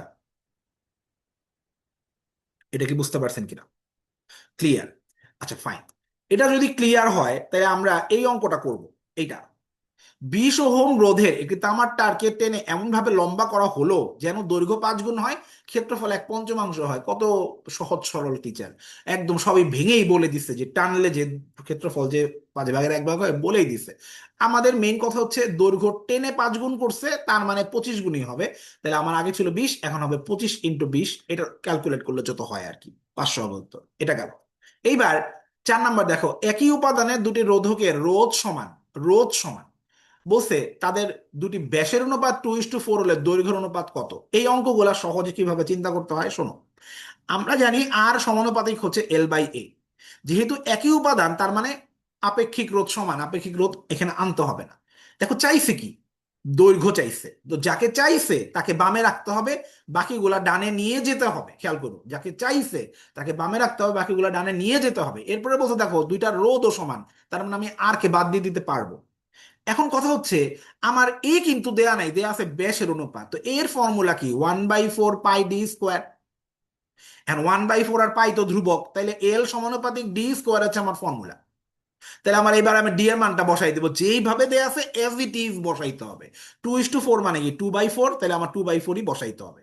তার মানে আমার উত্তর হচ্ছে হাফের বর্গ, তাহলে উত্তর হচ্ছে 1/4। এটা হচ্ছে আমার অ্যান্সার। বলো, এটা কি বুঝতে পারছো কিনা, ক্লিয়ার কিনা? ক্লিয়ার।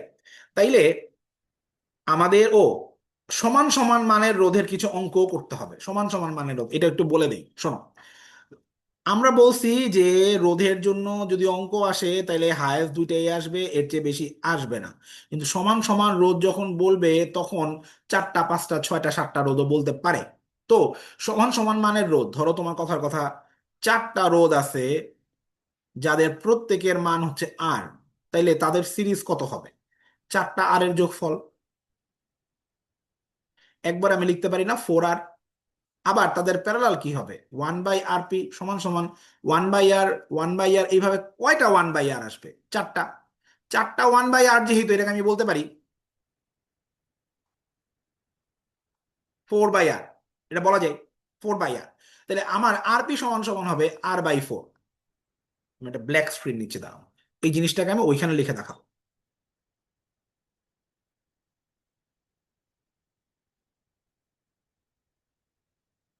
বলো, স্ক্রিন কি দেখা যাচ্ছে?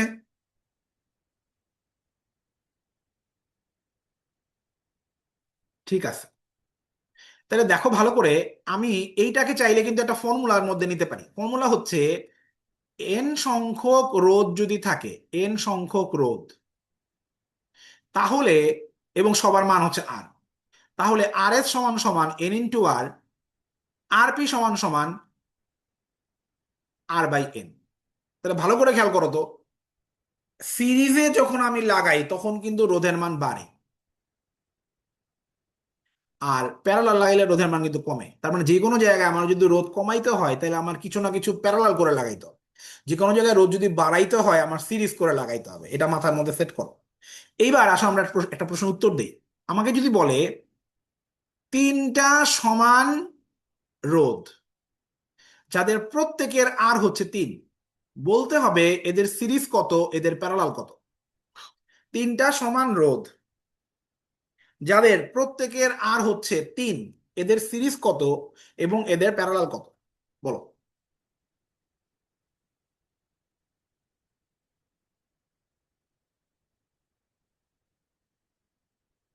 9 এবং 1, চমৎকার। তুমি 9 এবং 1 ভালো করে খেয়াল করো তো, এই 9 এবং 1-এর মধ্যে ছোট কে? 1 ছোট। 9 কত গুণ বড়? 9 গুণ বড়। কেন 9 গুণ বড়? কারণ তুমি 3টা সমান সমান মানের রোধ নিছো তাই। তুমি যদি 4টা সমান সমান মানের রোধ নিতা, তাইলে তখন আর এস হইতো 12, আর আরপি হইতো 3/4। তখন এইটার 16 গুণ হইতো এইটা। ভালো করে খেয়াল করে, এখানে 16 দিয়ে গুণ করলে এটা কিন্তু হবে। কেন 16 দিয়ে গুণ করলে হচ্ছে? কারণ তুমি 4টা সমান মানের রোধ লাগাইছো।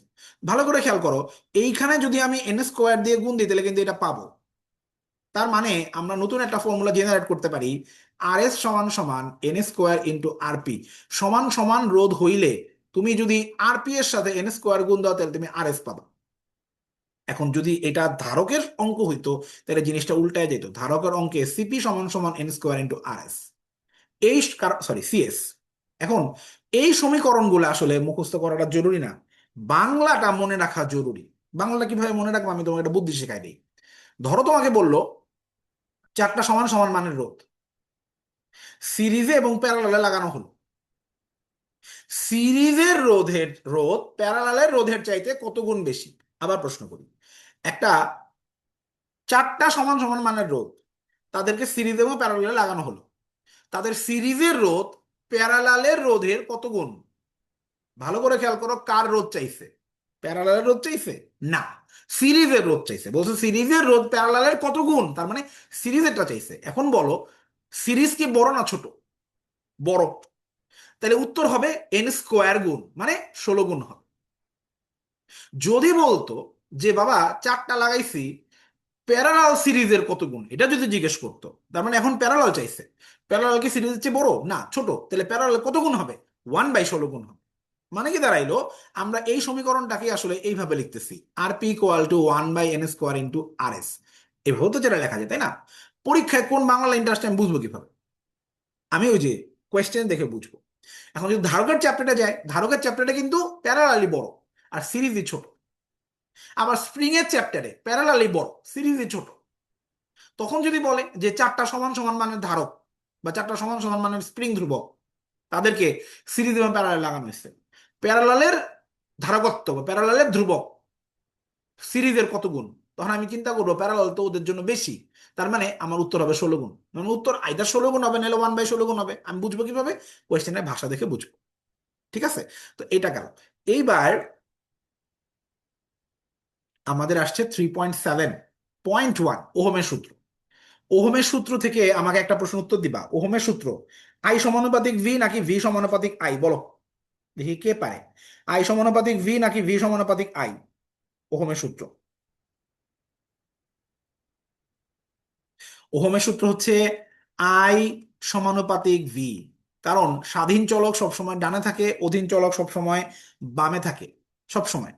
এখানে আমরা কিন্তু ব্যাটারিতে আমরা কিন্তু তোমার সার্কিটে ব্যাটারি লাগাইলে দেন কারেন্ট আসে, কারেন্ট আসলে ব্যাটারি চলে এরকম না। তার মানে আগে ভোল্টেজ দিব তারপরে কারেন্ট আসবে। তো আই সমানুপাতিক ভি।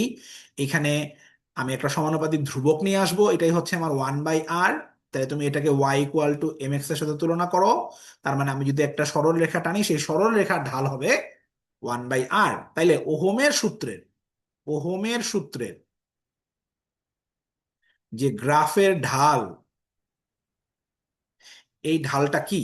1/r। এই ঢালটাকে আমরা বলি হচ্ছে পরিবাহিতা। এটাকে প্রকাশ করা হয় জি দিয়ে, জি ইকুয়াল টু 1/r। তাহলে এটার একক হচ্ছে পার ওহম।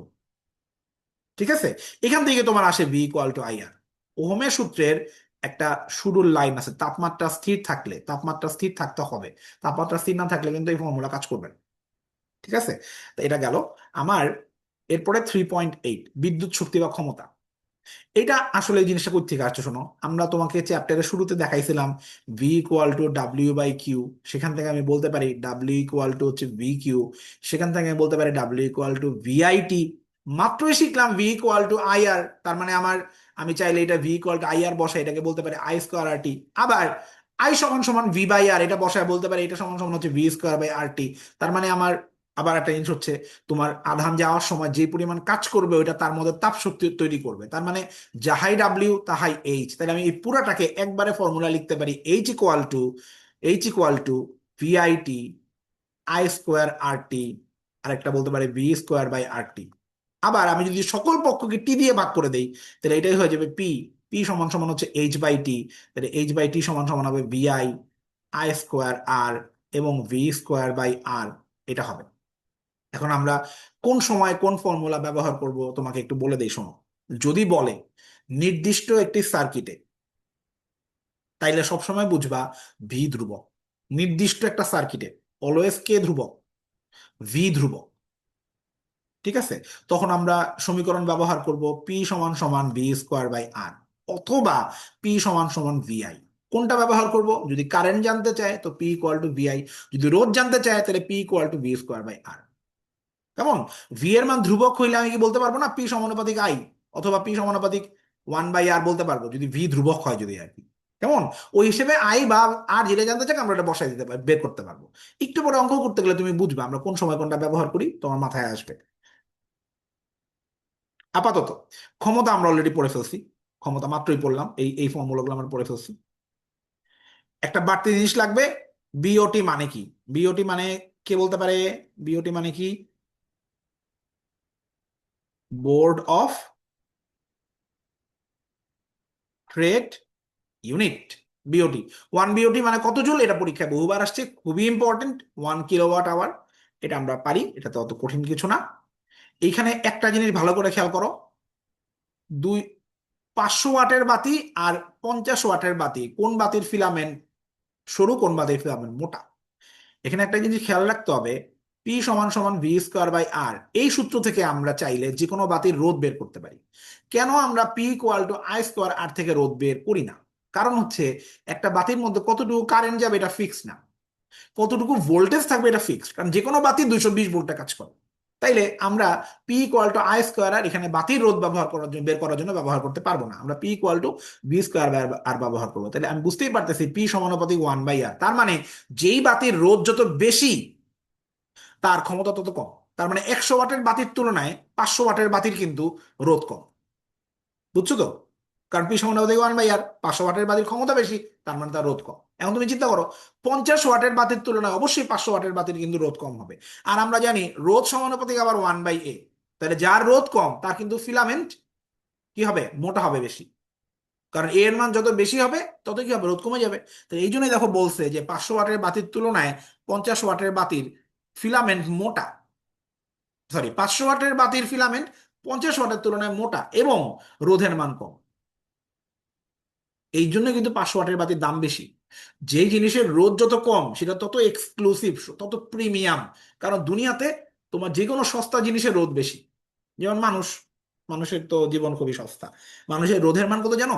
50 kilo ohm. আমাদের রোধ 50,000 ওহম হয়। আর যখন আমরা ভিজে যাই তখন আমাদের রোধ কমে 10 কিলো ওহম হয়ে যায়। তার মানে আমাদের রোধ ভেজা অবস্থায় অনেক কমে যায়। এই জন্য ভেজা অবস্থায় আমরা শক খাওয়ার চান্স আমাদের বেড়ে যায়। তুমি দেখবে বৃষ্টির পানিতে অনেক সময় এরকম হয় যে মানুষ তড়িতাহত হয়ে মারা যাচ্ছে, খুবই দুঃখজনক, কিন্তু এটা হয় আর কি। যেটা বলতেছি সেটা হচ্ছে যে এই যে আমাদের বাসা বাড়িতে যে কারেন্ট আসে, এই কারেন্ট কিন্তু আমাদের বাসা বাড়ির আশেপাশে তৈরি হয় না। এই কারেন্ট তৈরি হয় আমাদের বাসা থেকে অনেক দূরে। যেমন ঢাকায় যে কারেন্ট আসে, এই কারেন্টটা তৈরি হয় হচ্ছে আশুগঞ্জে। ওই যে ব্রাহ্মণবাড়িয়া নামের জায়গা আছে না একটা, সবাই খালি মারামারি করে, ওইখানে আর কি। তো ওইখান থেকে যে পাওয়ার হাউসটা আছে, এটা মনে করো সেই পাওয়ার হাউস। হ্যাঁ, এই পাওয়ার হাউসে তোমার কারেন্ট তৈরি হচ্ছে। এই কারেন্ট দুনিয়ার রাস্তাঘাটের পাশ দিয়ে বিশাল বিশাল খাম্বার উপর দিয়ে এই কারেন্টের তার হচ্ছে। তুমি দেখবা হাইওয়েতে গেলে দেখবা যে রাস্তার পাশে অনেক দূর দিয়ে বড় বড় কারেন্টের খাম্বা আছে, সেই কারেন্টের খাম্বা দিয়ে বড় বড় তার তোমার হচ্ছে যাচ্ছে আর কি সামনের দিকে। তো এই তারগুলাই তোমার ধরো বিশাল বিশাল দূরত্ব পার হয়ে 100-150 কিলোমিটার পার হয়ে ঢাকায় আসতেছে, ঢাকায় এসে বিভিন্ন বাসা বাড়ির মধ্যে ঢুকতেছে। তো বাসা বাড়ির মধ্যে আমরা যন্ত্রপাতি ব্যবহার করি সেগুলো কিন্তু 220 ভোল্টের যন্ত্রপাতি ব্যবহার করি। বাট আমরা যদি এখান থেকে 220 ভোল্টের কারেন্ট পাঠাইতাম, দেখো আমরা কিন্তু বলি যে বাংলাদেশের এইবারের বিদ্যুৎ চাহিদা এত হাজার মেগাওয়াট, এবার এত হাজার মেগাওয়াট বিদ্যুৎ উৎপাদন হয়েছে, এত মেগাওয়াট বিদ্যুৎ তৈরি হয়েছে। তার মানে আমরা যখন বিদ্যুৎ প্রডিউস করি, আমরা আসলে ক্ষমতা প্রডিউস করি, আমরা ওয়াট প্রডিউস করি, মানে আমরা পি প্রডিউস করি। পি সমান সমান কি, ভিআই। তাহলে আমি যদি অনেক ক্ষমতা প্রডিউস করি এবং তাদের ভোল্টেজ যদি 220 ভোল্ট রাখি, অবশ্যই স্বাভাবিকভাবেই কারেন্টের পরিমাণটা অনেক বেড়ে যাবে। তো এত কারেন্ট যখন এটার ভেতর দিয়ে আসবে, তখন এখানে প্রচুর তাপ তৈরি হবে। এই তারগুলার নির্দিষ্ট রোধ আছে না একটা, তাহলে এই তারের রোধ যদি আর হয়, তাহলে এইখানে টোটাল বিদ্যুৎ লস হবে, কারেন্ট লস হবে আই স্কোয়ার আর পরিমাণ। আমার বাসা পর্যন্ত তার যেহেতু প্রায় 100 কিলোমিটার লম্বা, তার মানে এই কারেন্ট নষ্ট হইতে হইতে আমার বাসা পর্যন্ত এসে আর কোনো পাওয়ার অবশিষ্ট থাকবেই না। তো পাওয়ারকে বাঁচানোর জন্য আমরা কি করি, এইখানে আমরা এই 220 ভোল্টকে এত বাড়াই, আমরা তার মান করে ফেলি 11,000 ভোল্ট। 11,000 ভোল্ট। তাহলে কি হলো, কারেন্টটা কমে যাবে, ভোল্টেজ যেহেতু বেড়ে গেছে কারেন্ট কমে যাবে। তাহলে আমার লসের অ্যামাউন্টটা কমবে। তো বাসায় ঢোকার আগে আমরা একটা ট্রান্সফর্মার ব্যবহার করি। এই ট্রান্সফরমারে আমরা স্টেপ ডাউন টেকনোলজি ব্যবহার করি। স্টেপ ডাউন, এটা আমরা 5 নম্বর অধ্যায়ে পড়বো সেকেন্ড পেপারে। এই ট্রান্সফরমারে ঢোকে 11,000 ভোল্ট, আর এই ট্রান্সফরমার দিয়ে বের হয় 220 ভোল্ট। তার মানে এই ট্রান্সফরমারটা ভোল্টেজটাকে কমায় দেয়, কারেন্টটাকে বাড়ায় দেয়। ওই কারেন্ট সবার বাসায় বাসায় ডিস্ট্রিবিউট হয়। ঠিক আছে, এইভাবে চলে আর কি। তাহলে বাসা বাড়িতে আসলে কারেন্টটা হয়ে যায় 220 ভোল্ট, আর পাওয়ার হাউস থেকে বের হওয়ার সময় কারেন্টটা হয় 11,000 ভোল্ট। এটা করার কারণ কি, আই স্কোয়ার আর এর পরিমাণ কমানোর জন্য এটা করা হয়। এই জিনিসগুলো আমাদের লাগবে। এই যে দেখো 11,000 ভোল্ট এটা আমাদের লাগবে, ট্রান্সফরমারের সাহায্যে 220 করা হয় এটা আমাদের লাগবে। এবং এইখানে এটা কেন করা হয়, কারণ হচ্ছে আই স্কোয়ার আর এর পরিমাণ যেন আমাদের কমে যায়, অ্যামাউন্টটা কমে যায়। এখন কথা হচ্ছে, যখন তোমার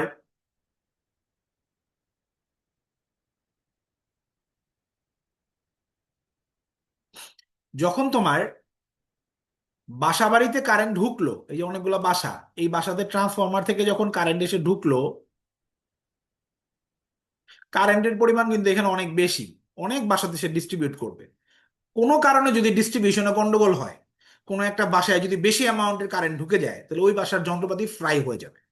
তো ওই বাসার কোনো একটা রুমে যে যন্ত্রপাতিগুলো আছে, একটা লাইট আছে, একটা ফ্যান আছে, এই ফ্যানে কারেন্ট ঢোকার সময় কারেন্ট যদি বেশি হয়ে যায়, তাহলে যন্ত্রপাতিগুলো জ্বলে যাবে।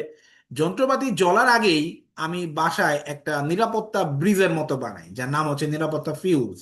এই নিরাপত্তা ফিউজে বাসার যন্ত্রপাতির যতটুকু কারেন্ট সহ্য করার ক্ষমতা, তার চেয়ে অনেক কম সহ্য ক্ষমতার একটা তার দিয়ে আমি এই ফিউজটা বানাই।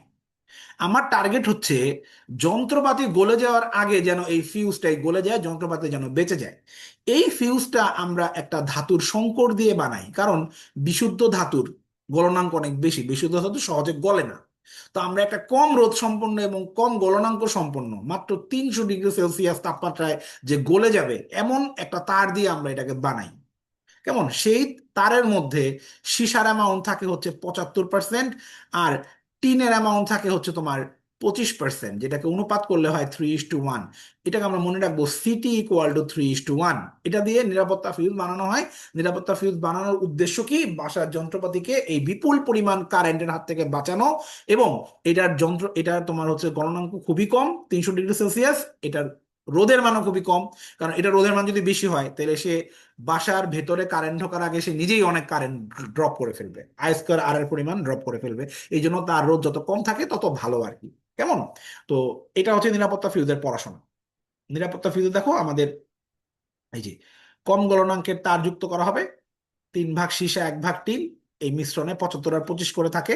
আমরা মনে রাখতেছি সিটি সমান সমান 31। বলো, এই টপিক ক্লিয়ার? তাহলে আমরা পরবর্তী টপিকে যাব। ক্লিয়ার? এরপর এই ব্যবহারিক যেটা আছে, তাপের যান্ত্রিক সমতা নির্ণয়, যান্ত্রিক সমতা নির্ণয়ের জন্য দুইটা পদ্ধতি আছে। আমরা এইটা পদ্ধতিগুলা মনে রাখার জন্য লিখতে পারি জুলের খালু জলে। তুমি দেখবা যে কোনো বিয়ে বাড়িতে বা যে কোনো প্রোগ্রামে হইলে আমাদের খালু এবং ফুপা টাইপের যারা থাকে, তারা একটু বেশি মুডি থাকে, তারা একটু বেশি অভিমান করে, তারা একটু বেশি জেলাস থাকে। আমাকে দাওয়াত দিল না, আমাকে নিয়ে মেয়ে দেখতে যায় নাই, হ্যাঁ, আমাকে জানায় নাই, এই ধরনের একটা তাদের মধ্যে টেন্ডেন্সি থাকে।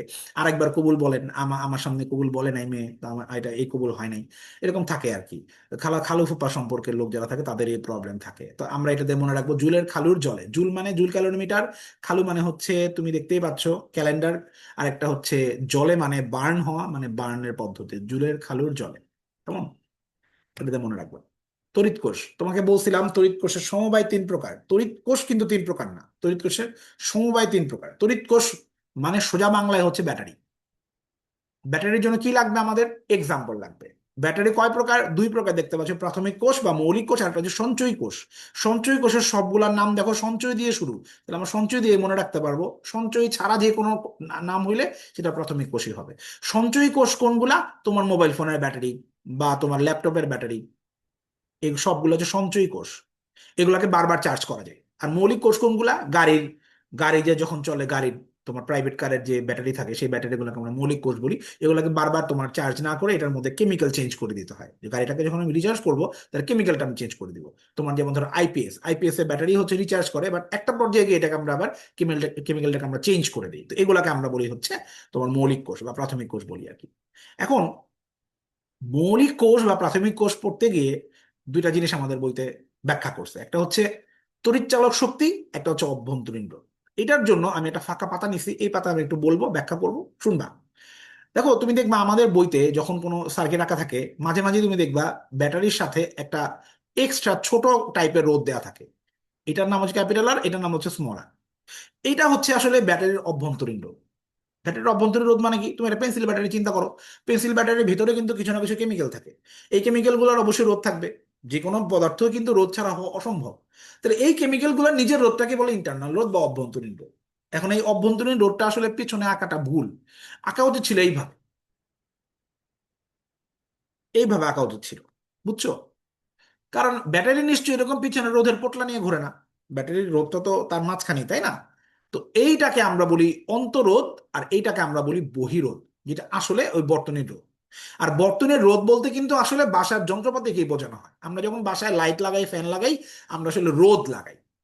এই রোধগুলাকে পাওয়ার সাপ্লাই দেওয়াটাই হচ্ছে আমাদের কাজ। এই যন্ত্রপাতিগুলোর বৈশিষ্ট্য কি? তার মধ্য দিয়ে যখন কারেন্ট যাবে, তার রোধের মধ্যে কারেন্টের অপচয় হবে। কতটুকু অপচয়? আই স্কোয়ার আর। মানে এই আই স্কোয়ার আর আমরা খরচ করতেছি, এবং এই আই স্কোয়ার আর সে কাজে লাগাচ্ছে, সে তার ওই যন্ত্রপাতির মেইন উদ্দেশ্য মানে ফিল আপ করতেছে। যেমন ধরো, এটা যদি একটা টেপ রেকর্ডার হয় বা যদি একটা সাউন্ড বক্স হয়, তাহলে যতটুকু পাওয়ার তার মধ্যে লস হবে, ততটুকু জোরে সে গান বাজাবে, সাউন্ড বাজাবে। তো বড় সাউন্ড বক্স দেখবা এই পাওয়ার ড্রপ বেশি হয়, এই জন্য বড় সাউন্ড বক্স চালানোর জন্য বেশি কারেন্ট লাগে। তো যে কোনো যন্ত্রপাতি লাগানো মানে হচ্ছে আমি আসলে বর্তনীতে রোধ লাগাচ্ছি, ঠিক আছে? তাহলে আমি যখন এই বর্তনীতে একটা ব্যাটারি লাগাবো, এই ব্যাটারির টোটাল যে ভোল্টেজ দেওয়ার ক্ষমতা, টোটাল যে ক্ষমতা, এটাকে আমি বলি হচ্ছে ই। এটাকে আসলে ভিও বলা যায়, তো আমরা সম্মান দিয়ে ই বলি, যেহেতু সে সবাইকে কারেন্ট সাপ্লাই দিচ্ছে। এটার ইংরেজি নাম হচ্ছে ইলেকট্রোমোটিভ ফোর্স। মানে ইলেকট্রনকে চালানোর জন্য যেই পরিমাণ শক্তি সে দিতে পারে, এটাকে বলে ইলেকট্রোমোটিভ ফোর্স, সংক্ষেপে বলে হচ্ছে ইএমএফ। তো এখান থেকে যে কারেন্টটা বেরোয় আই পরিমাণ, এই কারেন্ট কিন্তু এটার মধ্যে যায়, তখন এটার মধ্যে ভোল্টেজ ড্রপ হয় আইআর, যেটাকে আমরা ভোল্টেজ বলতে পারি, কারণ বর্তনীতে একটাই রোধ, তাহলে বর্তনীর একটাই ভোল্টেজ। আবার এই আই যখন ঘুরে এসে ব্যাটারির ভিতরে ঢুকে, তখন সে কিন্তু তার নিজের রোধের মধ্যেই কিন্তু আবার কিছু ভোল্টেজ ড্রপ করে, সেটার মান হচ্ছে আই ইন্টু স্মল আর। এখন খেয়াল করো, আমি এই বর্তনীতে ব্যাটারি লাগাইছি কেন? কেন লাগাইছে ব্যাটারি? আমি কি ব্যাটারিকেই পাওয়ার দিতে চাচ্ছি? না, আমি এই বাতিকে পাওয়ার দিতে চাচ্ছি। তাহলে এটা হচ্ছে আমার কাজে লাগছে, আর এটা হচ্ছে আমার নষ্ট হইছে, কারণ ব্যাটারি নিজেই কিছু খেয়ে ফেলছে। তাহলে আমি যদি লিখতে চাই যে এই বর্তনীতে টোটাল ভোল্টেজ ড্রপ হইছে ভি পরিমাণ, মানে ওই আই ইন্টু ক্যাপিটাল আর পরিমাণ, আর এই এতটুকু পরিমাণ, এটা হচ্ছে টোটাল ভোল্টেজ ড্রপের পরিমাণ। তার মধ্যে এই এই এতটুকু কাজে লাগছে, আর এতটুকু নষ্ট হইছে। তাহলে আমি বলতে পারি যে কোনো বর্তনীর তড়িৎচালক শক্তি অবশ্যই অবশ্যই তার ভোল্টেজের তুলনায় বড়, কারণ ওই বর্তনীতে কিছু না কিছু ভোল্টেজ নষ্ট হবেই। তাহলে কাজে লাগছে যতটুকু, ওইটা অবশ্যই টোটাল ভোল্টেজের তুলনায় কম, মানে ইলেকট্রোমোটিভ ফোর্সের তুলনায় কম। এখন আমি যদি চাই ই আর ভি কে সমান করতে চাই, তাহলে কিভাবে করা যেতে পারে? কি মনে হয়, বলো? আমি যদি চাই এই দুটোকে সমান করতে, কি করা যেতে পারে, কি মনে হয়? আমি নষ্ট ভোল্টেজের মান যদি কোনোভাবে শূন্য বানায় দিতে পারি, তাইলে ই আর ভি এর মান সমান বলা যেতে পারে। এখন দুইটা জিনিসের গুণফল কখন শূন্য হয়? যখন আইদার আর শূন্য অথবা আই শূন্য। এছাড়া তো আর দুইটা জিনিসের গুণফল শূন্য হওয়া সম্ভব না, তাই না? এখন আর শূন্য কি পসিবল কিনা? পসিবল না। কেন? কারণ দুনিয়ার কোনো জিনিসই শূন্য রোধ হবে এটা চিন্তা করা যায় না আসলে। তার মানে এটা সম্ভব না। আই শূন্য পসিবল কখন? যদি আমি বর্তনীটাকে এখান থেকে কেটে দিই। তার মানে আমি হচ্ছে তোমার কি করলাম, তারটা খুলে দিচ্ছি আর কি। তার খুলে দেওয়া মানে কি, আমি একটা অসীম রোধ ক্রিয়েট করছি, মানে কারেন্ট যাবেই না। এই মাঝখানে তো বাতাস আছে না, বাতাসের ভেতর কারেন্ট যায় না, কারণ বাতাস তো অন্তর ডাইলেকট্রিক। তার মানে এখান থেকে কোনো কারেন্ট যাবে না, তাই তার মানে তোমার কোনো আইআরও হবে না, কারেন্ট নষ্ট হবে না। কিন্তু অ্যাকচুয়ালি তোমার হিসাবে সেটাও আসলে পসিবল না, কারণ তখন এখানেও আসলে কোনো কারেন্ট পাস হবে না।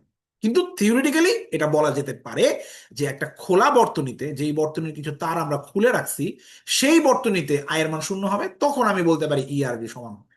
তো এই দুইটা জিনিসই আসলে আমাদের এখানে দেখো লেখা আছে, যে আর এর মান শূন্য, আয়ের মান শূন্য, একটা বাস্তবে সম্ভব না, আর একটা মুক্ত বা খোলা বর্তনীতে ঘটে। আর আমার সব সময় হচ্ছে ই ইজ গ্রেটার দেন ভি হবে, সব সময় ই এর মান হচ্ছে ভি এর চেয়ে বড়। কিন্তু ই আর ভি এর একক কিন্তু সেম, দুইটাই কিন্তু আসলে ভোল্ট, দুইটাই কিন্তু ভোল্ট। এই হচ্ছে আমার এখানের পড়াশোনা। এরপরে আমরা আসবো বিদ্যুৎ কোষের সমবায়। বিদ্যুৎ কোষের সমবায় আমি বলছিলাম আমাদের বইতে আছে 3 প্রকার, বাকি সব হচ্ছে 2 প্রকার। এখন এই সমবায়, বিদ্যুৎ কোষের সমবায় আসলে কেন করে? অনেকগুলো ব্যাটারি লাগানোর উদ্দেশ্য কি, কি মনে হয়, বলো? একটা জায়গাতে আমরা অনেকগুলো ব্যাটারি লাগাবো, উদ্দেশ্যটা কি? কেন আমরা একটা ব্যাটারি দিয়ে কাজ করি না? কেন আমরা অনেকগুলো ব্যাটারি লাগাচ্ছি? কে বলতে পারে?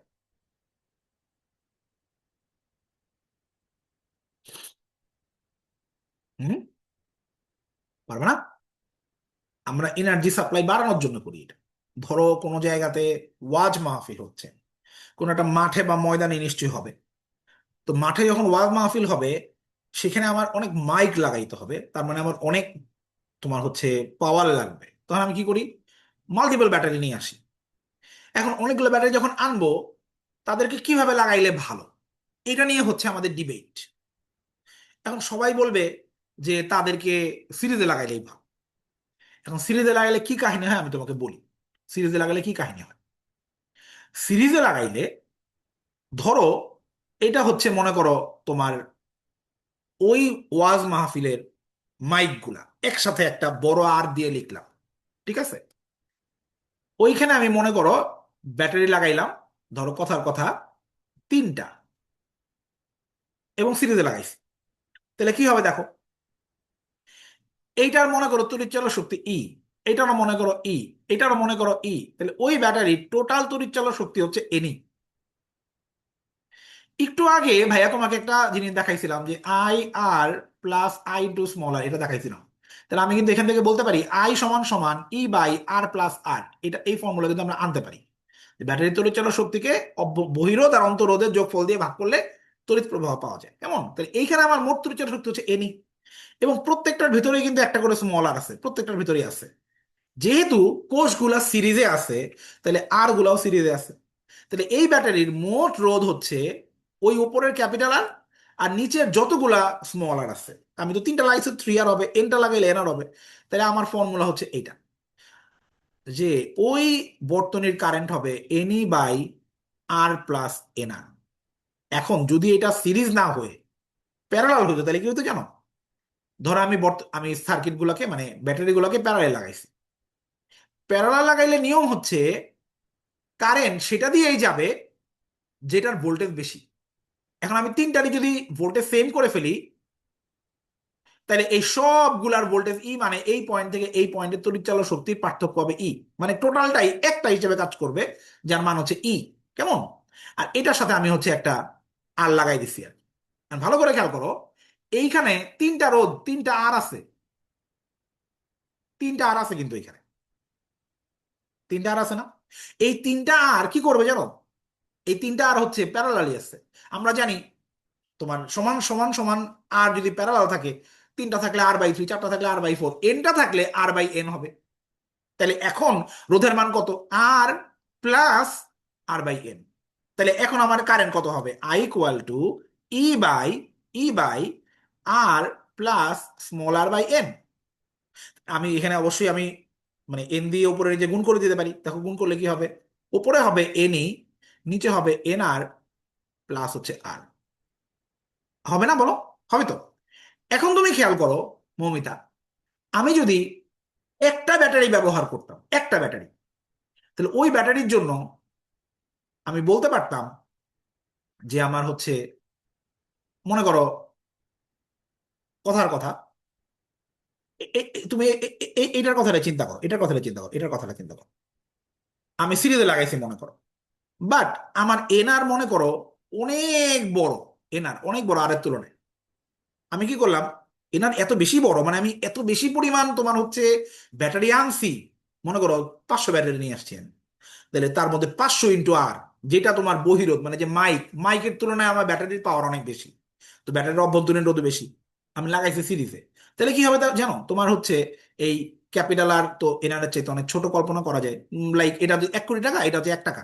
1 কোটি টাকার সাথে 1 টাকা যোগ করলে কি হয়? 1 কোটি 1 টাকা, ওই তার কোনো ভ্যালু নাই। ওটা ওইটা যা 1 কোটি টাকাও তাই। তখন আমি বলতে পারবো আই সমান সমান এনই বাই এনআর, মানে আই সমান সমান হচ্ছে ই বাই আর। তুমি দেখো ভালো করে খেয়াল করো, এটার মানে কি মমিতা বোঝার চেষ্টা করো, এটার মানে কি? ওই ব্যাটারির নিজস্ব বিভবকে নিজস্ব রোধ দিয়ে ভাগ করলে ব্যাটারির নিজস্ব কারেন্ট দেওয়ার ক্ষমতা পাওয়া যাবে। ওই ব্যাটারির যে তুমি এন সংখ্যক ব্যাটারি যে লাগাইছো, তার যে কোনো একটা ব্যাটারির নিজের তড়িৎ প্রবাহ কতটুকু দিতে পারে এটার ক্ষমতা হচ্ছে ই বাই আর ছিল। বাট তুমি এরকম 500 ব্যাটারি একসাথে লাগাইছো, লাগানোর পরেও দেখলা 500 ব্যাটারি মিলে যেই কারেন্টটা আসলো সেটাও কিন্তু ই বাই আরই হইলো। তাহলে 500 ব্যাটারি যে আই না, সিরিজে লাগাইলা, লাগানো কি ঠিক হইছে? হয় নাই। কখন ঠিক হয় নাই? যখন তুমি যেখানে পাওয়ার সাপ্লাই দিবা, মানে যেই মাইকগুলোকে তুমি চালাবা, সেই মাইকগুলার নিজেদের রোধের চাইতে ব্যাটারির রোধই অনেক বেশি হয়ে গেছে। মানে তুমি মশা মারতে কামান দাগতেছো আর কি। তখন সিরিজে না লাগানোই ভালো। তখন কিভাবে লাগানো ভালো? তখন প্যারালাল লাগানো ভালো। তখন প্যারালাল লাগানো ভালো। কেমন? কিভাবে প্যারালাল লাগানো ভালো? কিভাবে? মনে করো কথার কথা এই সমীকরণটাতেই, এই সমীকরণটাতেই মনে করো তোমার হচ্ছে মনে করো ব্যাটারির পরিমাণ অনেক কম, ব্যাটারির পরিমাণ অনেক কম, দুইটা বা তিনটা ব্যাটারি লাগাইছো, বাট তুমি যেই ওয়াজ মাহফিলে লাগাইছো সেই ওয়াজ মাহফিলে হাজার হাজার মাইক, অনেক মাইক, তার মানে কি ওই মাইকের যে রোধ এইটা এখন ব্যাটারির নিজস্ব রোধের চেয়ে অনেক বেশি। তখন আমি কি বলতে পারবো না আই সমান সমান হচ্ছে এনই বাই আর? এই এনআর কে আমি একদম ক্ষুদ্র চিন্তা করতে পারি। দেখ ভালো করে খেয়াল করো, এখন কিন্তু তড়িৎ প্রবাহ ক্ষমতা কিন্তু আগের চাইতে এন গুণ বাড়ছে। মানে তুমি যে ব্যাটারি গুলাকে প্যারালাল না লাগে যে সিরিজে লাগাইছো এখন কাজে লাগছে, এখন তড়িৎ প্রবাহ এন গুণ হয়েছে। এই কথার মানে কি? এই কথার মানে হচ্ছে আমি যেখানে পাওয়ার সাপ্লাই দিব, মানে যাদেরকে চালাবো, তাদের রোধ যদি অনেক বেশি হয় তাহলে ব্যাটারি গুলোকে সিরিজে লাগাইলে ফায়দা পাওয়া যাবে।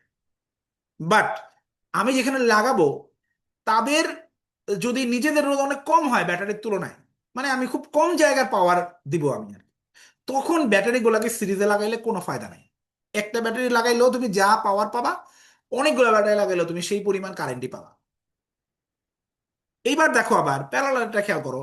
মনে করো তুমি হচ্ছে আহ মানে এমন একটা শর্ত চিন্তা করো যে এখানে এনআর এর মান স্মল আর এর তুলনায় বেশি, মানে ব্যাটারির অভ্যন্তরীণ রোধের চেয়ে তুমি যেখানে লাগাবা সেখানে অনেক অনেক মাইক আছে, অনেক অনেক মাইক আছে। তার মানে সেখানে মানে তোমার আর এর পরিমাণটা তোমার হচ্ছে ব্যাটারির তুলনায় অনেক বেশি। তখন কি হবে, আমি এই আরটাকে বাদ দিয়ে দিতে পারবো। তখন দেখো ভাগ করলে কি হবে, এনই বাই এনআর, এনএন কাটা, তার মানে ই বাই আর, তার মানে একটা ব্যাটারি লাগালে যে সুবিধা পাওয়া যেত তুমি এতগুলা ব্যাটারি যে লাগাইছো বাড়তি কোনো সুবিধা পাচ্ছ না। তার মানে আমি যখন অনেকগুলা বড় বড় বড় মাইকের মধ্যে পাওয়ার সাপ্লাই দিব, তখন আমার ব্যাটারি গুলাকে প্যারালাল লাগাইলে আসলে কোনো লাভ নাই।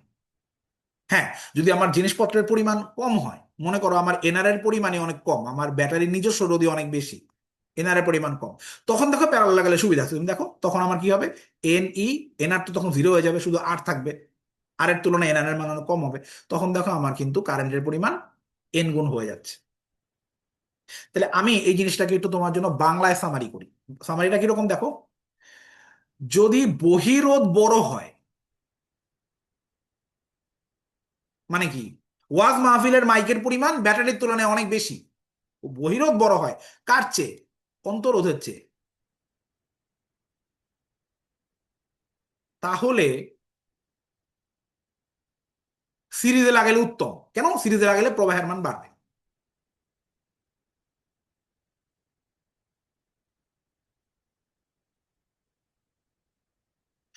আর যদি অন্তরোধ বড় হয়, মানে ব্যাটারির নিজের রোধই বেশি,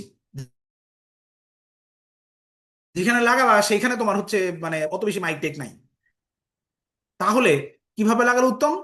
প্যারালাল লাগালে উত্তম।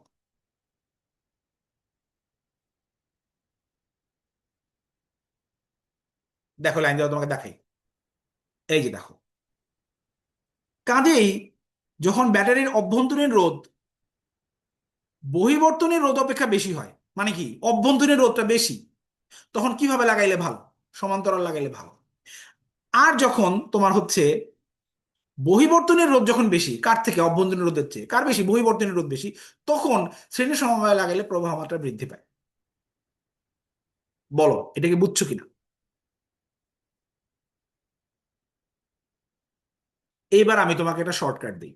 শর্টকাটটা হচ্ছে বহিরোধকে প্লাস ধরে নাও, অন্তরোধকে মাইনাস ধরে নাও, বেশিকে প্লাস ধরে নাও, কমকে মাইনাস ধরে নাও, শ্রেণী সমবায়কে প্লাস ধরে নাও, সমান্তরাল সমবায়কে মাইনাস ধরে নাও। তাহলে তুমি তোমার অ্যান্সার পেয়ে যাবে। দেখো এইখানে সি নাম্বার পয়েন্টে কি বলছে, বহিবর্তনের রোধ, বহিবর্তনীকে প্লাস ধরে নাও। কার থেকে বেশি এটা দেখার দরকার নেই, ওটা আলোচনার বিষয় না। কার বেশি এটা হলো প্রয়োজন। বহিবর্তনের রোধ বেশি, তো আলোচনা হচ্ছে বহিবর্তনী নিয়ে। তাহলে বহিবর্তনী মানে প্লাস, বেশি মানে প্লাস, শ্রেণী মানে প্লাস, হিসাব করো তো তিনটা প্লাসে কি হয়, প্লাসই তো হয়। দেখো বৃদ্ধি পাচ্ছে। আবার এবার এটা দেখো, অভ্যন্তরীণ রোধ বহিবর্তনীয় রোধ অপেক্ষা বেশি, কার অপেক্ষা বেশি দেখার দরকার নেই, কার রোধ, অভ্যন্তরীণ রোধ, মানে এটা মাইনাস, বেশি মানে প্লাস, সমান্তরাল মানে মাইনাস। দেখো তো মাইনাসে প্লাসে মাইনাসে কি হয়, প্লাস হয় না? দেখো অ্যান্সার হচ্ছে বৃদ্ধি পায়। বোঝা যাচ্ছে? আচ্ছা এখন সিয়াম বলতেছে ভাই এটা শর্টকাটের অপেক্ষায় ছিলাম। আমি তোমাকে তাহলে এত এত সময় ধরে ব্যাখ্যা দিলাম কেন এটা বলি তোমার। যদি এমন হয়, যদি এমন হয়, ধর লাইনটা এরকম আসছে, বহিবর্তনীর রোধ বেশি হলে সমান্তরালে লাগালে প্রবাহর পরিমাণ কি হবে, বাড়বে নাকি কমবে? কি উত্তর দিবে আসো দেখি। বহিবর্তনীর রোধ মানে প্লাস, বেশি হলে মানে প্লাস, সমান্তরালে মানে মাইনাস। প্লাসে প্লাসে মাইনাস মানে কি, উত্তর কি হবে? মাইনাস হবে না? মাইনাস মানে কি, বাড়বে না কমবে? কমবে বলা যাবে না, বলতে হবে বাড়বে না, বলতে হবে বাড়বে না। মনে করে দেখো মৌমিতা, আমি একটু আগে কি বলছিলাম, যে একটা ব্যাটারির যেই কারেন্ট দেওয়ার ক্ষমতা, আমি যখন মাল্টিপল ব্যাটারি নিয়ে আসব, আমি যদি ঠিকভাবে লাগাইতে পারি, তাহলে আমার কারেন্ট দেওয়ার ক্ষমতা এন গুণ হবে। আর যদি উল্টাভাবে লাগাই, ভুলভাবে লাগাই, তাহলে কারেন্ট একটার যা দেওয়ার ক্ষমতা ছিল, এই 100টা লাগাইছি ব্যাটারি, তাও ক্ষমতা ওইটাই থাকবে। তার মানে কারেন্টের মান কখনো এখানে কমবে না। কারেন্টের মানের দুইটা সিচুয়েশন হতে পারে, আইদার তুমি বুদ্ধিমানের মতো লাগাইলে কারেন্ট বাড়বে, অথবা বাড়বে না। এই যে দেখো, এই দেখো, ওয়ানের এতে দেখো এন গুণ হইছে, আর ওয়ানের ভিতরে দেখো সমান হইছে, কমে নাই কিন্তু, আইদার বাড়ছে নয় বাড়ে নাই। আবার দেখো টু এর এতে দেখো সমান হইছে, আবার দেখো এন গুণ হইছে। এখন বুঝছো? এইটা এটা বোঝানোর জন্যই হচ্ছে আমি এই ব্যাখ্যাগুলা বললাম আর কি। তাইলে আমাদের শর্টকাট হচ্ছে বহি মানে প্লাস, অন্ত মানে মাইনাস, বেশি মানে প্লাস, কম মানে মাইনাস, সিরিজ মানে প্লাস, সমান্তরাল মানে মাইনাস। আমাদের লাইনটা যেভাবে থাকবে, তিনটা প্লাস মাইনাস থাকবে, আমরা তাদেরকে হিসাব করে যদি উত্তর প্লাস পাই, তাহলে আমার উত্তর হবে প্রবাহ মাত্রা এন গুণ হবে। আর যদি মাইনাস পাই, তাহলে উত্তর হবে প্রবাহ মাত্রা সমান থাকবে। কেমন সুন্দর! এটা খুবই একটা কমপ্লেক্স টপিক ছিল, আশা করি বুঝতে পারছো। কিরশফের সূত্র আমাদের দুইটা জিনিস লাগবে। কিরশফের সূত্র কয়টা? এটা তো লাগবেই, দুইটা সূত্র এটা তো লাগবেই। দুইটা জিনিস যেটা লাগবে, একটা হচ্ছে কিরশফের প্রথম সূত্রের নাম কি, কিরশফের দ্বিতীয় সূত্রের নাম কি। আরেকটা হচ্ছে এই সূত্রটার একটা তোমার গাণিতিক প্রকাশ আছে, সেটা লাগবে।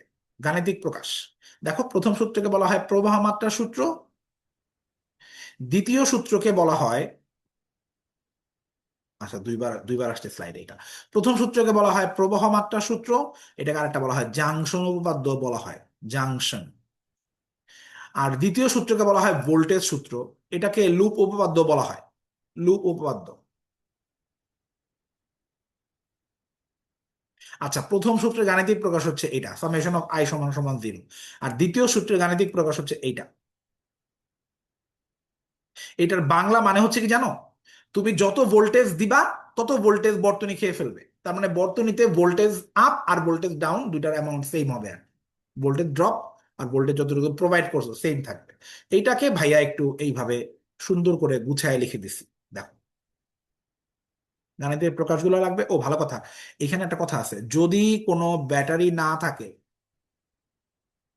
ব্যাটারি না থাকলে তখন সামেশন অফ আই আর কিন্তু 0 হবে। ব্যাটারি নাই মানে কি, কোনো তড়িৎচালক শক্তি নাই, তখন সামেশন অফ আই আর সমান সমান 0। ঠিক আছে? আর এটাকে ভোল্টেজ সূত্র বা লুপ উপপাদ্য বলা হয়। এটা গেল। হুইটস্টোন ব্রিজে কিরশফের সূত্রের ব্যবহার, খুব বেশি কিছু পড়া লাগবে না, জাস্ট একটা জিনিস জানা থাকা লাগবে, হুইটস্টোন ব্রিজের ফর্মুলাটা কি। হুইটস্টোন ব্রিজে চারটা রোধ লাগানো থাকে, মাঝখানে একটা গ্যালভানোমিটার থাকে। যখন পি বাই কিউ এবং equal to R by S হয়, তখন গ্যালভানোমিটারের মধ্য দিয়ে কোনো কারেন্ট যায় না।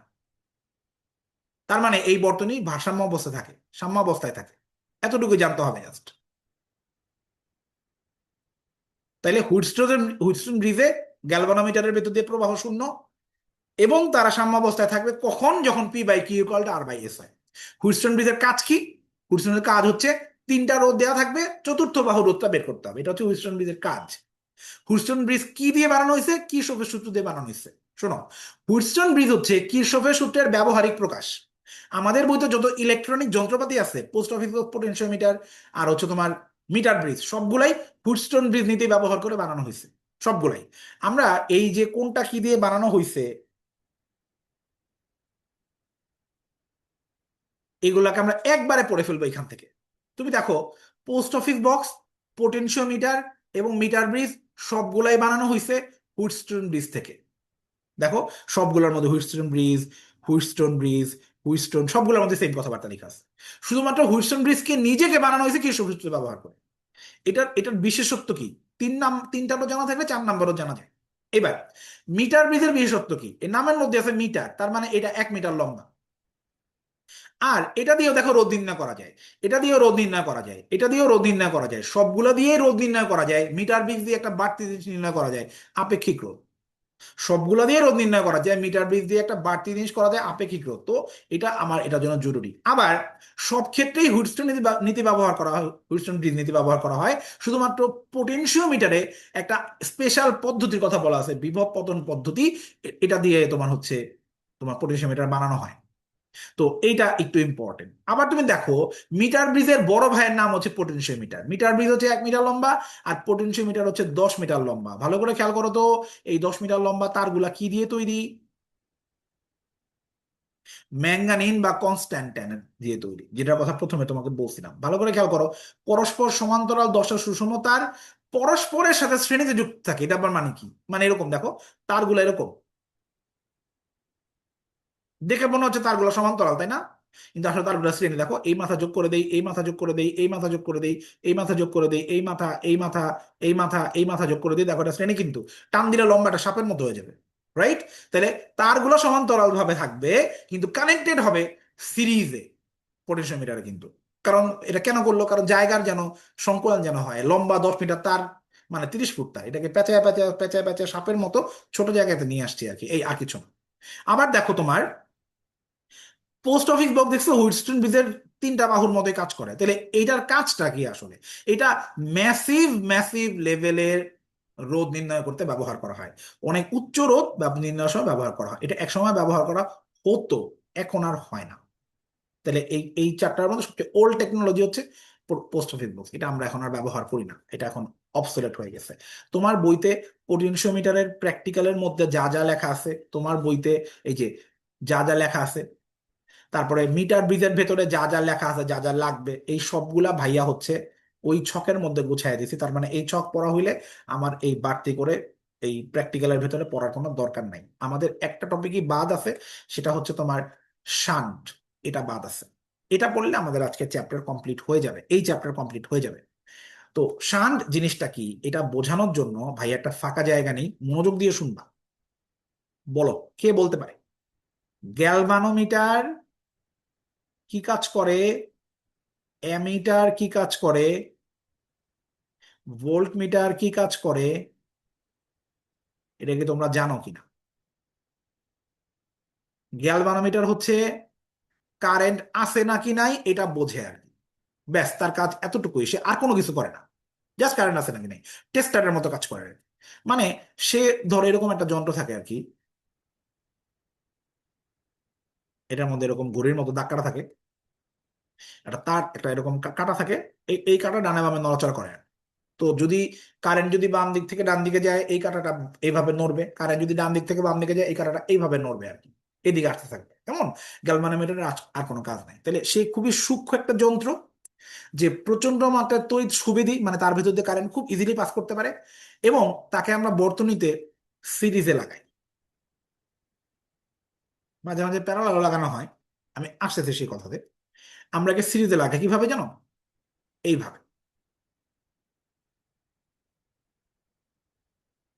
তার মানে গ্যালভানোমিটারের কিন্তু বর্তনীতে বাড়তি কোনো লাভ নাই, আমি জাস্ট তাকে রাখছি এটা বোঝার জন্য কারেন্ট যাইতেছে কিনা। এখন মনে করো গ্যালভানোমিটারের ভেতরে যে রোধটা আছে, সেও তো কোনো না কোনো পদার্থ দিয়ে তৈরি, তারও তো রোধ থাকার কথা, তাই না? এই রোধটা যদি অনেক বেশি হয়ে যায়, তাহলে সে পুরো বর্তনীর রোধ বাড়াই দিবে, বাড়াই দিলে বর্তনীর মধ্যে কারেন্ট কম যাবে। তার মানে বর্তনীর মধ্যে রোধ মানে কি? তুমি কোনো একটা বাতি লাগাইছো, ফ্যান লাগাইছো, সেই ফ্যান বা লাইটের মধ্যে কারেন্ট কম যাবে। তো গ্যালভানোমিটার আসলে সার্কিটকে একটা ইম্প্যাক্ট ফেলতেছে, যেটা আমরা চাই না। এই জন্য আমরা কি করি, গ্যালভানোমিটারের রোধ খুবই কম লাগাই আমরা, খুবই কম। গ্যালভানোমিটার খুবই অল্প মানের রোধ বিশিষ্ট একটা চলকুণ্ডলী যন্ত্র আর কি, যেটার ভেতর দিয়ে তোমার হচ্ছে কারেন্ট যায়, শুধু আমরা বুঝতে পারি কারেন্ট যাইতেছে নাকি যাইতেছে না। এখন যেহেতু গ্যালভানোমিটারের উদ্দেশ্য জাস্ট এইটাই, কারেন্ট যাচ্ছে নাকি যাচ্ছে না বোঝার জন্য, এই জন্য যখন বর্তনীর মধ্যে হঠাৎ করে অনেক কারেন্ট যাবে, তখন গ্যালভানোমিটার পুড়ে যেতে পারে, কারণ সে অনেক তড়িৎ সুবেদী, তার ভিতর দিয়ে কারেন্ট অনেক ইজিলি যায়। এই জন্য গ্যালভানোমিটারকে বাঁচানোর জন্য আমরা গ্যালভানোমিটারের প্যারালালি একটা ছোট মানের রোধ বসাই দিই, খুবই ছোট মানের রোধ, তাহলে কারেন্ট যখন আসবে, কারেন্ট এসে যখন দুইটা রাস্তা দেখবে, কারেন্ট ছোট রোধওয়ালা রাস্তায় বেশি চলে যাবে, বড় রোধওয়ালা রাস্তায় কম যাবে। এতে কিন্তু আমার কোনো ক্ষতি নাই, কারণ গ্যালভানোমিটারের মধ্যে দিয়ে অল্প কারেন্ট গেলেই হয়েছে। সে জাস্ট এটা বুঝবে যে কারেন্ট যাচ্ছে, তার মানে শান্ট হচ্ছে তাকে রক্ষা করার জন্য আমরা আনছি। তাহলে শান্ট, এই যে উপরে যেটা লাগাইছি রোদের নাম হচ্ছে শান্ট। তাহলে এই যে শান্ট আমরা লাগাইছি, এই শান্টের তোমার বৈশিষ্ট্য কি? তাকে বর্তনীতে প্যারালাল লাগানো হয় কি জন্য? গ্যালভানোমিটারকে রক্ষা করার জন্য, এবং তার রোধের মান অনেক কম। ঠিক আছে, এখন এইখানে দুই তিনটা জিনিসপত্র আছে তোমার জানতে হবে। সেটা হচ্ছে গ্যালভানোমিটারের রোধকে আমরা বলি ক্যাপিটাল জি, শান্টের রোধকে আমরা বলি ক্যাপিটাল এস। শান্টের মধ্য দিয়ে যে কারেন্ট যায় তাকে আমরা বলি আইএস, গ্যালভানোমিটারের মধ্য দিয়ে যে কারেন্ট যায় তাকে আমরা বলি আইজি।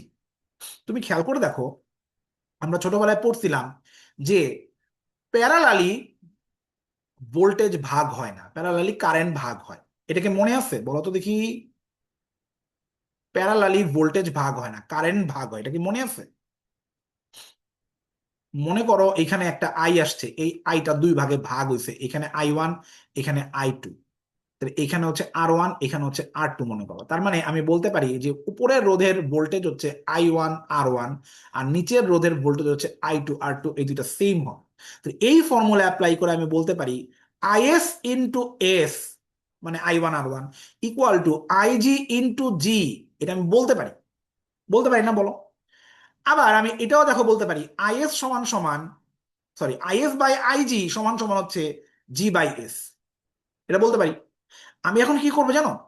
আমি নিচে যোজন করব, নিচে যোজন করব। দেখো তো লিখতে পারি কিনা দেখো তো, I S divided by I S plus I G is equal to G by G plus S. এই কাজ কিন্তু করা যায়, উভয় পক্ষে সেম টাইপের অপারেশন কিন্তু করা যায়। আমি চাইলে এর উপরেও করতে পারতাম, বুঝছো?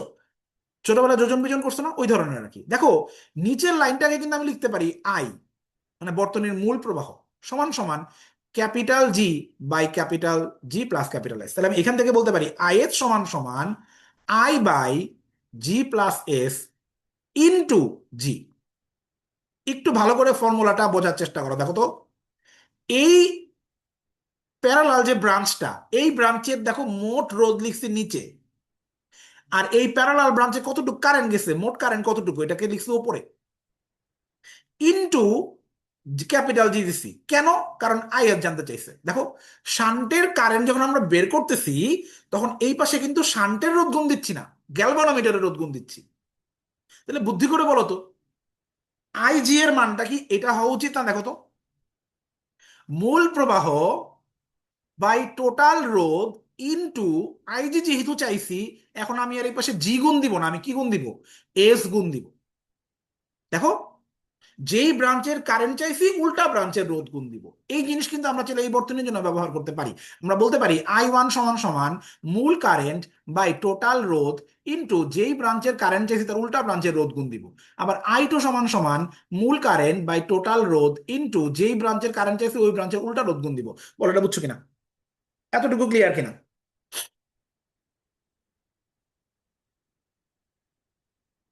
এতটুকু ক্লিয়ার? ঠিক আছে, এইবার আমি তোমাকে এখান থেকে ক্ষমতা গুণকটা শিখাই দিব। ক্ষমতা গুণক একটু ভালো করে খেয়াল করো তো, এই সমীকরণটা থেকে খেয়াল করো। দেখো তো এটাকে এভাবে লেখা যায় কিনা। আই সমান সমান এই জি প্লাস এফ কে এই পাশে গুণ দিয়ে দিব, আর এই এফ কে নিচে গুণ দিয়ে দিব। এই সমীকরণটা লিখলাম। একটু চিন্তা করো তো, যখন শান্ট ছিল না তখন টোটাল কারেন্টটাই কি গ্যালভানোমিটারের মধ্য দিয়ে যেত না? যখন শান্ট ছিল না তখন কি আমরা বলতে পারতাম না আই সমান সমান আইজি? রাইট? আইজি টোটাল কারেন্টটাই নিত। এখন দেখো, আইজি এর সাথে কিছু একটা গুণ করলে টোটাল কারেন্ট বেরোচ্ছে। কথা বুঝছো তো? ব্যাপারটা এরকম, মনে করো কথার কথা টোটাল কারেন্ট হচ্ছে 10, আগে আইজি এর মানও 10ই ছিল। এখন এই ঘোড়ার ডিম শান্টকে লাগানোর কারণে টোটাল কারেন্ট তো 10 আছেই, কিন্তু গ্যালভানোমিটারের কারেন্ট মনে করো হয়ে গেছে 2। তার মানে কি, এটা 10 আর এটা 2, এর সাথে এখন কত গুণ করলে টোটাল কারেন্ট বেরোচ্ছে, 5 গুণ করলে এই যে আইজি এর কপালে যে শনি ঢুকলো, এই যে আইজি একটু আগে টোটাল কারেন্টই পাইতো, 10 অ্যাম্পিয়ারই পাইতো, এখন এই বেটা শান্ট আসার কারণে আইজি এর কারেন্ট কইমা 2 হয়ে গেছে। এটা কার কারণে হয়েছে? শান্টের কারণে হয়েছে। তাইলে এই যে শান যে আইসা আইজি এর ওপর বাহাদুরি করলো, এটা কত বাহাদুরি করছে? এই 5-এর বাহাদুরি করছে। সে আইজি এর মান 5 গুণ কমাই দিচ্ছে। এই জন্যই তো আইজি এর সাথে 5 গুণ করলে আবার মোট কারেন্ট পাওয়া যাচ্ছে, রাইট? তাহলে এইটাকে বলা হয় শান্টের ক্ষমতা গুণ, শান্টের পাওয়ার, শান্টের হেরম। এটা কিন্তু গ্যালভানোমিটারের ক্ষমতা গুণক না, এটা শান্টের ক্ষমতা গুণক, G+S/S। ভেবে চিন্তে বলো তো, আমরা কি এটাকে এইভাবে মুখস্থ করতে পারি? যার ক্ষমতা গুণক সে হবে তলায়, G+S/S। কারণ আমি বুঝতেছি এই সমীকরণ থেকে যদি এইভাবে বানানো যায়, তাহলে এই সমীকরণ থেকে বানানো যাবে এরকম যে I সমান সমান G+S/G into IG into is, এটা বলা যাবে কিন্তু। তাইলে এটা কিন্তু গ্যালভানোমিটারের ক্ষমতা গুণ, কারণ গ্যালভানোমিটার না থাকলে শান্ট পুরোটাই পাইতো কারেন্ট, গ্যালভানোমিটার থাকার কারণে শান্ট এতটুকু কম পাচ্ছে কারেন্ট। ব্যাপারটা বুঝছো? তাহলে আমি এটাকে এইভাবে মনে রাখবো, যার ক্ষমতা গুণক টোটাল বাই তার রোধ দিয়ে আমি তার ক্ষমতা গুণক বের করবো। তাহলে যদি বলে একটা 5 ওহম মানের শান্ট আছে আর একটা 10 ওহম মানের গ্যালভানোমিটার আছে, শান্টের ক্ষমতা গুণক কত? অবশ্যই 5+10/5, তার মানে হচ্ছে 15/5, মানে 3। তার মানে শান্টের ক্ষমতা গুণক হচ্ছে 3। তার মানে ওই শান্ট যুক্ত করার পরপরই গ্যালভানোমিটারের কারেন্ট 3 গুণ কমে যাবে। গ্যালভানোমিটারের কারেন্ট যদি আগে 6 হতো, তাহলে এখন হবে 2। তাহলে তোমরা একটা বুদ্ধি করে বলো তো দেখি, কোন এক জায়গায় শান্টের রোধ হচ্ছে 10 ওহম আর গ্যালভানোমিটারের রোধ হচ্ছে 30 ওহম, শান্টের ক্ষমতা গুণক কত আর গ্যালভানোমিটারের ক্ষমতা গুণক কত? দশমিকে বলার দরকার নাই, ভগ্নাংশ আসলে ভগ্নাংশে বলবা। 10 ওহম আর 30 ওহম এটা হচ্ছে শান্টের রোধ, এটা হচ্ছে গ্যালভানোমিটারের রোধ। বলতে হবে শান্টের ক্ষমতা গুণক কত, গ্যালভানোমিটারের ক্ষমতা গুণক কত, বলো।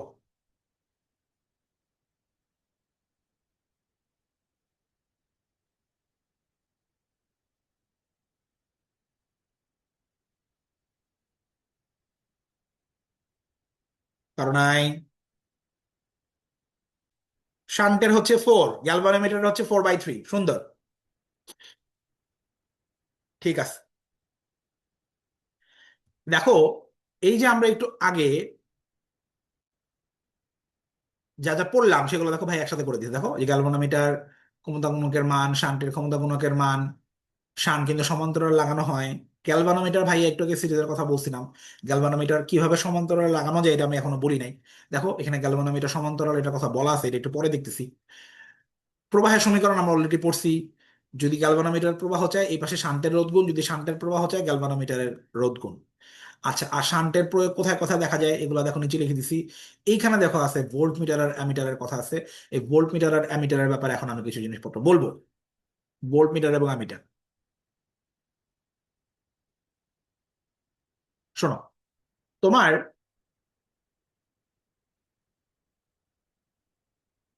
অ্যামিটার হচ্ছে এমন যন্ত্র যেটা বর্তনীতে আমরা লাগাই কারেন্টের মান বের করার জন্য।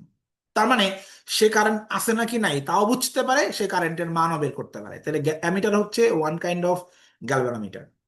অ্যামিটার আমরা বর্তনীতে লাগাই সিরিজে। আবার ভোল্টমিটার হচ্ছে এমন গ্যালভানোমিটার যা বর্তনীতে কারেন্ট আছে নাকি নেই সেটাও বুঝতে পারে, আবার সেটা একটা রোধের উপর ভোল্টেজও বের করতে পারে। তাইলে ভোল্টমিটারও ওয়ান কাইন্ড অফ গ্যালভানোমিটার, কিন্তু যেটা লাগে হচ্ছে কিন্তু সমান্তরালে। তার মানে গ্যালভানোমিটার সিরিজেও লাগতে পারে, গ্যালভানোমিটার সমান্তরাল লাগতে পারে। গ্যালভানোমিটারের পারপাসটা কি? তার পারপাস যদি হয় কারেন্ট আছে নাকি নাই বোঝা, শুধু এতটুকু, তাহলে সে সিরিজে লাগবে।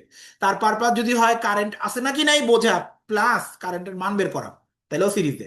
যদি গ্যালভানোমিটার কারেন্ট আছে নাকি নাই এটা বুঝবে প্লাস সে হচ্ছে ভোল্টেজও মাপবে, তাহলে তাকে আমি সমান্তরালে লাগাবো। তাহলে গ্যালভানোমিটার 3 ধরনের, তোমার পারপাজে 3 ভাবে তাকে লাগানো হয়, আলটিমেটলি 2 ভাগেও 2 ভাবে হয়ে যায়, শ্রেণী আর সমান্তরাল হয়ে যায় আর কি। তো মনে করো এটা একটা রোধ আর এটা একটা অ্যামিটার, তাহলে এটার ভিতরে অবশ্যই কিছু একটা রোধ থাকবে। যেহেতু অ্যামিটার কতটুকু কারেন্ট যায় মাপে, তার মানে তাকে বর্তনীতে সিরিজেই বসাইতে হবে, তার ভেতর দিয়ে সব কারেন্ট পাঠাইতে হবে, নাহলে সে বুঝতে পারবে না কতটুকু কারেন্ট যাচ্ছে। তো অ্যামিটারের নিজের রোধ যদি বেশি হয় সে বর্তনীকে নষ্ট করবে, তার মানে অ্যামিটারের রোধ খুবই কম হইতে হবে। অ্যামিটারের রোধ যত কম তত ভালো। এই জন্য আমরা কি করি, কোনো অ্যামিটারকে ভালো বানানোর জন্য যদি আমরা চাই যে এই অ্যামিটারটাকে আমরা আপডেট করবো, আমরা তাকে আরো ভালো বানাবো, আমরা তার রোধ যত কমাই দিব সে তত ভালো হবে, তত বেশি ইজিলি সে কারেন্ট মাপতে পারবে।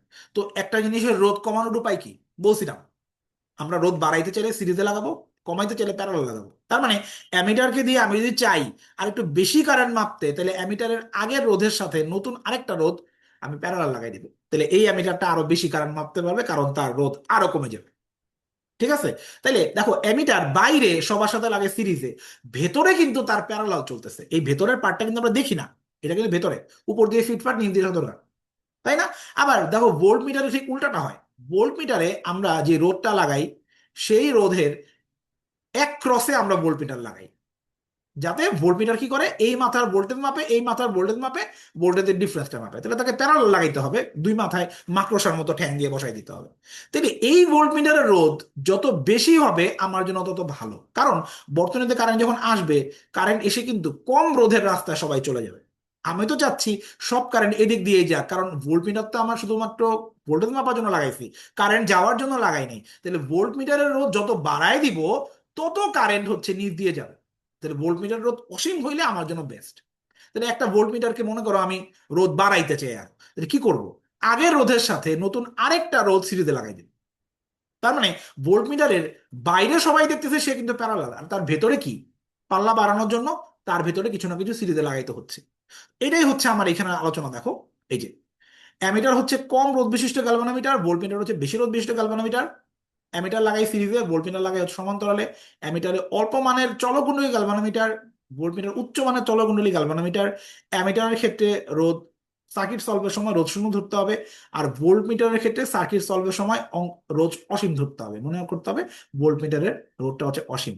অ্যামিটারের পাল্লা বৃদ্ধিতে করণীয় কি, নতুন রোধের সাথে পুরনো একটা রোধ সমান্তরাল লাগাইতে হবে, ভোল্টমিটার সিরিজে লাগাইতে হবে, বাইরে দিয়ে যা ভেতর দিয়ে উল্টা, বাইরে দিয়ে যা ভেতর দিয়ে উল্টা।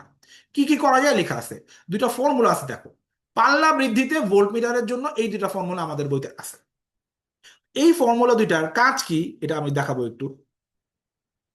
এখানে মনে হয় আমি অঙ্কটা নিয়ে আসি নাই, তো আমি একটা পিডিএফ এর স্ক্রিন শেয়ার করব এখন, এটা সবাই দেখবা।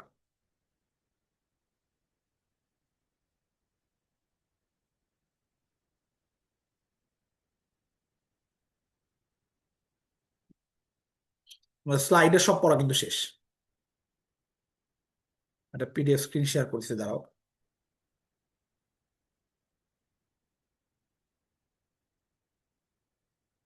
তোমরা কি আসো না হারা গেছো? আসো?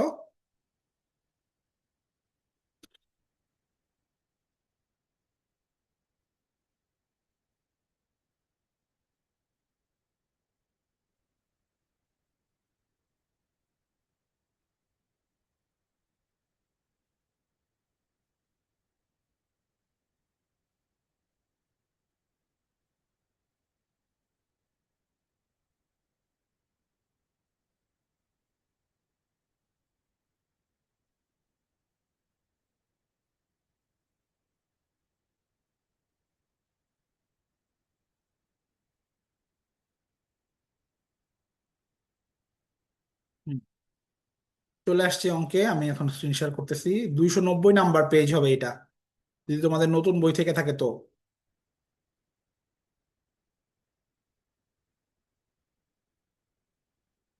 শ্রেয়া স্ক্রিন দেখতে পাচ্ছ?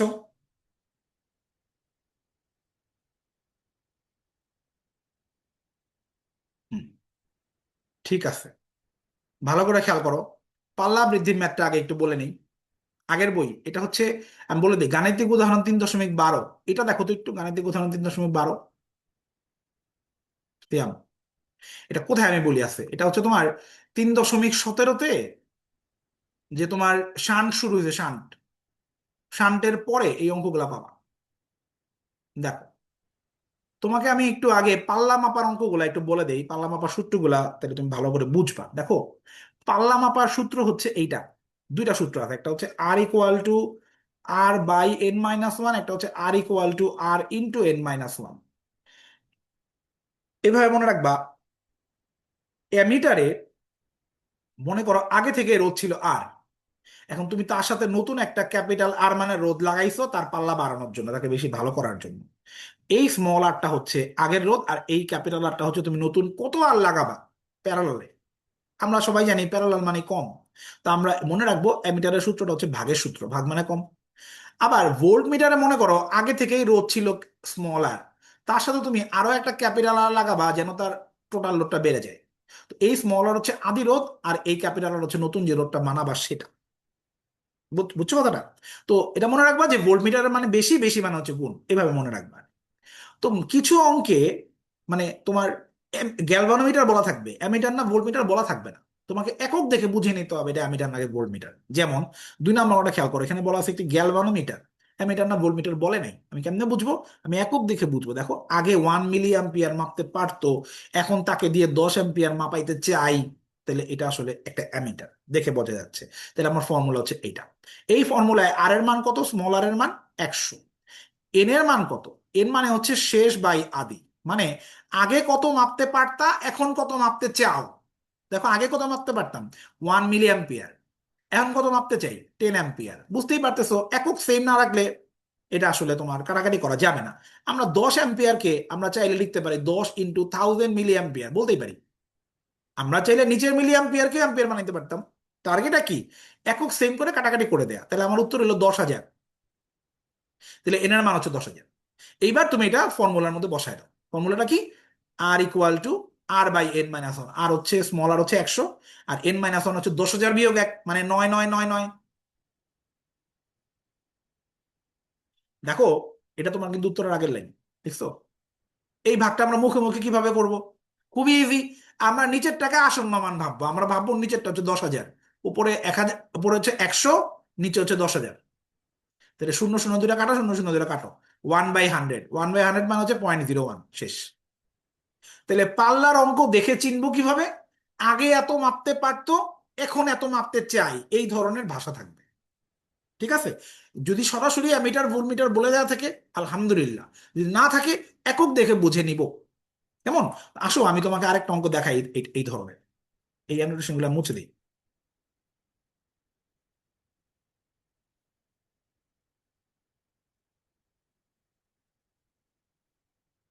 দেখো 6 নাম্বার, 6 নাম্বার দেখো, একটা অ্যামিটার এখানে বলেই দিছে অ্যামিটার, তার মানে ফর্মুলা হচ্ছে এইটা।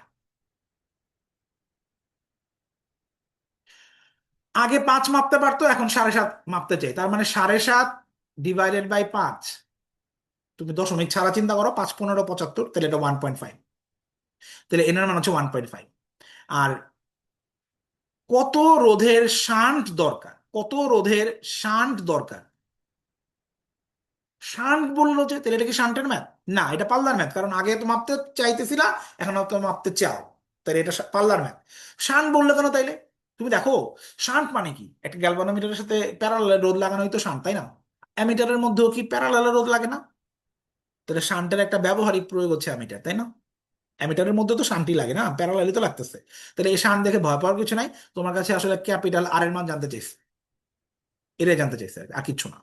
তো স্মল আর কিন্তু দেয়া নাই। দেয়া নাই যেহেতু দেয়া নাই, আমার উত্তর দেখো স্মল আর এই থাকবে। তাহলে আমি এখানে উপরে লিখলাম স্মল আর, নিচে হচ্ছে 1.5 -1, মানে হচ্ছে উপরে স্মল আর, নিচে হচ্ছে 0.5। তো 0.5 উল্টা দিলে কি হবে? 2 আর হয়ে যাবে। দেখো এটা উত্তর 2 আর। তুমি দেখো তো 7 নাম্বার অঙ্কটা দেখো, আগে 15 ভোল্ট মাপতে পারতো, এখন 250 ভোল্ট মাপতে চাই। তার মানে কি এনার মান হচ্ছে 250/15। এক কাজ করো, এটা তো চুয়েটে আসছে, ক্যালকুলেটর ওয়ালা জায়গা। আমরা আমরা হচ্ছে 150 দিয়ে করার চেষ্টা করি, 150 দিয়ে। বলো এনার মান কত? এনার মান নতুন ডাটা দিয়ে করতেছে আর কি। এনার মান হচ্ছে কত? 10 হবে না? 10। যেহেতু ভোল্ট মিটার, তার মানে আমার গুণের সূত্র, তাহলে R × 10 - 1, তার মানে 1000 ইন্টু 10 - 1 মানে কত? 9, তার মানে 9,000 ওহম। 9,000 ওহম। কিভাবে লাগাবো? সিরিজে, কারণ ভোল্ট মিটারের পাল্লা বাড়ানোর জন্য সিরিজেই লাগাইতে হয়। কেমন? সবসময় এনের মান তোমাকে কষ্ট করে বের করতে হবে না, মাঝে মাঝে তোমাকে এনের মান সরাসরি তার অঙ্কের মধ্যে দিয়েই দিবে। যেমন দেখো অঙ্ক নাম্বার 8, অঙ্ক নাম্বার 8 দেখো, বলছে একটা 99 ওহম রোধের গ্যালভানোমিটারের পাল্লা, তার মানে স্মল আর এর মান হচ্ছে 99, পাল্লা 100 গুণ করতে হবে, তার মানে এন এর মানও 100ই। ভালো কথা, গ্যালভানোমিটার বলছে কিন্তু অ্যামিটার ভোল্টমিটার কিচ্ছু বলে নাই, আবার এককও দেয় নাই। কি দেখে বুঝবো এটা অ্যামিটার? এই দেখো শান্ট যুক্ত করতে বলছে, তার মানে কি? তার মানে এটা অ্যামিটার, কারণ শান্টই তো প্যারালাল লাগে, আর অ্যামিটারে তো আমরা প্যারালাল লাগে, তাই না? তাহলে আমার ফর্মুলা হচ্ছে আর ইকুয়াল টু R/n-1, তার মানে উত্তর হচ্ছে 1 ওহম। ঠিক আছে? তো এই ধরনের ভাষা, আগে এত মাপতে চাই এখন অত মাপতে চাই, আগে তো মাপতে পারতাম এখন অত মাপতে চাই, আগের চাইতে পাল্লা এত গুণ বাড়াইতে চাই, এইগুলো হচ্ছে পাল্লার ম্যাথ। এগুলোর মধ্যে শান্ট শব্দটা উল্লেখ থাকতে পারে, তারপরে সেটা শান্টের ম্যাথ হয়ে যাবে না, সেটা পাল্লার ম্যাথে থাকবে। কিন্তু যদি এমন হয়,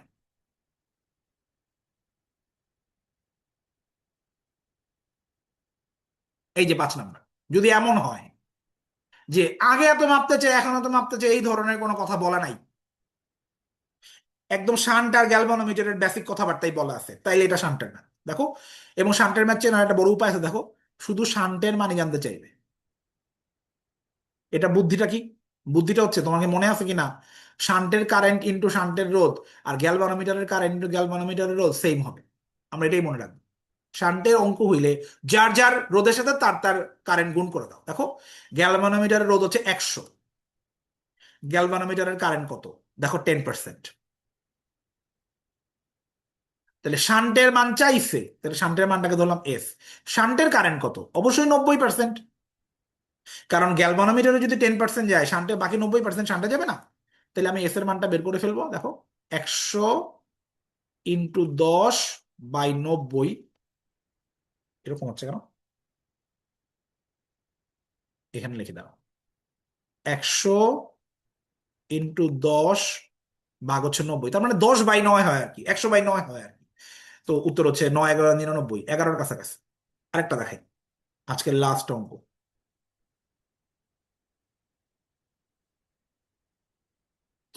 অঙ্ক নাম্বার 1, দেখে বলো 1 নম্বর অঙ্কটা কি শান্টের ম্যাথ না পাল্লার ম্যাথ, দেখে বলো। শান্টের ম্যাথ নাকি পাল্লার ম্যাথ? অঙ্ক কিন্তু আগে বুঝতে পারতে হবে, এটা পাল্লার ম্যাথ না। 1 নাম্বারটা শান্টের ম্যাথ। কত শান্ট যুক্ত করলে কত মাপতে পারবে তা কিন্তু বলে নাই, বলছে মূল তড়িৎ পরিবাহের প্রবাহটা 99% শান্টের মধ্যে দিয়ে যাবে, এটাই তো বলছে না? তার মানে দেখো, আগের অঙ্কগুলো কি ছিল? 5 অ্যাম্পিয়ার মাপতে পারতো, 500 মাপতে চাই। 1 অ্যাম্পিয়ার মাপতে পারতো, 10 মাপতে চাই। 15 ভোল্ট মাপতে পারতো, 150 মাপতে চাই, এই ধরনের কথা ছিল না? ওগুলো হচ্ছে পাল্লার ম্যাথ। এখানে কিন্তু ওই ধরনের কোনো কথা নাই, তাহলে শান্টের ম্যাথ। শান্টের ম্যাথ কেমনে করবো? যার যার ভ্যালু তার তার সাথে গুণ। তাহলে গ্যালভানোমিটারের রোধ হচ্ছে 100, গ্যালভানোমিটারের কারেন্ট কত? অবশ্যই 1%, কারণ শান্টের মধ্যে 99% লেখা আছে। তাহলে শান্টের রোধ হচ্ছে এস, শান্টের কারেন্ট কত? 99, তাহলে এস সমান সমান হচ্ছে 100/99। দেখো, এটা উত্তর। তাহলে একের চেয়ে একটু বেশি হবে উত্তর, 1.01। মুভিটা বুঝতে পারছো? ক্লিয়ার? সিয়াম বুঝতে পারছো? হ্যাঁ হ্যাঁ, ওই প্রসেস, ওইটাই তো process, ISS equal to IgG, ওটাই তো করলাম। রাইট, ওই প্রসেসই করা যেত, কারণ যার যার ভ্যালু তার তার সাথে গুণ, মানে কি IS into S equal to IG into G, ওইটাই তো। তো দেখি আর কোন অঙ্ক করার মতো আছে কিনা। আহ, বলো, 4 নাম্বারটা বলো, 4। এটা কি পাল্লার ম্যাথ নাকি শান্টের ম্যাথ? সরি, 4, হ্যাঁ পাল্লার ম্যাথ আর শান্টের ম্যাথ, বলো। এটা শান্টের ম্যাথ, সাবাস। তবে এটা ডিফারেন্ট। এতক্ষণ ধরে শান্টের রোধ দেয়াই থাকতো, এখন শান্ট দেয়া থাকতো না, শান্টের রোধই বের করতে বলতো। এখন শান্টের রোধ দেয়া দেয়া আছে, দেখো 95 গ্যালভানোমিটার। গ্যালভানোমিটারের কারেন্টের ভ্যালু দেয়া নাই, আবার গ্যালভানোমিটারের কারেন্টের ভ্যালু চাইছে, তাহলে গ্যালভানোমিটারের কারেন্টকে আমি এক্স ধরে নিই, এক্স, যেহেতু এটাই চাইছে। এবার শান্টের রোধ হচ্ছে 5, শান্টের কারেন্ট কত? অবশ্যই গ্যালভানোমিটারের মধ্য দিয়ে যদি X% কারেন্ট যায়, 100 থেকে ওই এক্স বাদ দিলে যা থাকবে, অত পার্সেন্ট কারেন্ট কি শান্টের মধ্যে যাবে না? তাহলে গ্যালভানোমিটারের কারেন্ট এক্স, শান্টের কারেন্ট 100 - এক্স। ক্যালকুলেট করব, 5×9 = 95, তাহলে 19x সমান সমান হচ্ছে 100 - এক্স, তাহলে 20x সমান সমান হচ্ছে 100, তার মানে এক্স এর মান হচ্ছে 5। এখানে একটা বুদ্ধি বলে দিই, ট্রিক্স বলে দিই, বা স্ট্র্যাটেজি বলে দেই। যদি কত অংশ গ্যালভানোমিটারের মধ্য দিয়ে যাবে এটা না বলে বলতো কত অংশ শান্টের মধ্য দিয়ে যাবে, তখন আমি শান্টের কারেন্টের মানটা এক্স ধরতাম আর গ্যালভানোমিটারের কারেন্টের মানটা 100 - এক্স ধরতাম। এতে লাভ কি হইতো? একবারে শান্টের প্রবাহটাই বের হয়ে যেত উত্তর হিসেবে, কারণ আমরা তো এক্স এর মানে বের করি সরাসরি, তাই না? তো এটা বুঝে নিবা যে কার প্রবাহ জানতে চাইছে, তাকে এক্স ধরলে ভালো। আর অন্য জন হচ্ছে 100 - x। আর যদি শান্টের মানে জানতে চায় তাহলে তো পার্সেন্টেজ দেয়াই থাকবে। শান্টের রোধের মান যদি ধরো জানতে চায়, তখন তো তোমার শান্টের কারেন্ট বা গ্যালভানোমিটারের কারেন্ট তোমাকে কোনো একটা পার্সেন্টেজ দিয়েই দিবে, এতে কোনো সন্দেহ নাই। এটা খেয়াল রাখতে হবে কিন্তু, হ্যাঁ। তাহলে আমাদের মোটামুটি পাল্লার ম্যাথ, শান্টের ম্যাথের যত ধরনের ভার্সন আমাদের পরীক্ষায় আসতে পারে আমরা সেগুলো করে ফেলছি। আমাদের আসলে আর কোনো কিছু বাকি নেই। তাহলে আজকের ক্লাস আমরা শেষ করলাম। আগামী ক্লাস কখন হবে? স্থিরতরি চ্যাপ্টার অবশ্যই হবে, আগে স্থিরতরি শেষ করে নিই, তারপর অন্য চ্যাপ্টার ধরবো। এবং কবে হবে এটা আমি গ্রুপে বলে দিব, এবং পরীক্ষা কবে হবে সেটা আমি গ্রুপে বলে দিব। আজকে আল্লাহ হাফিজ।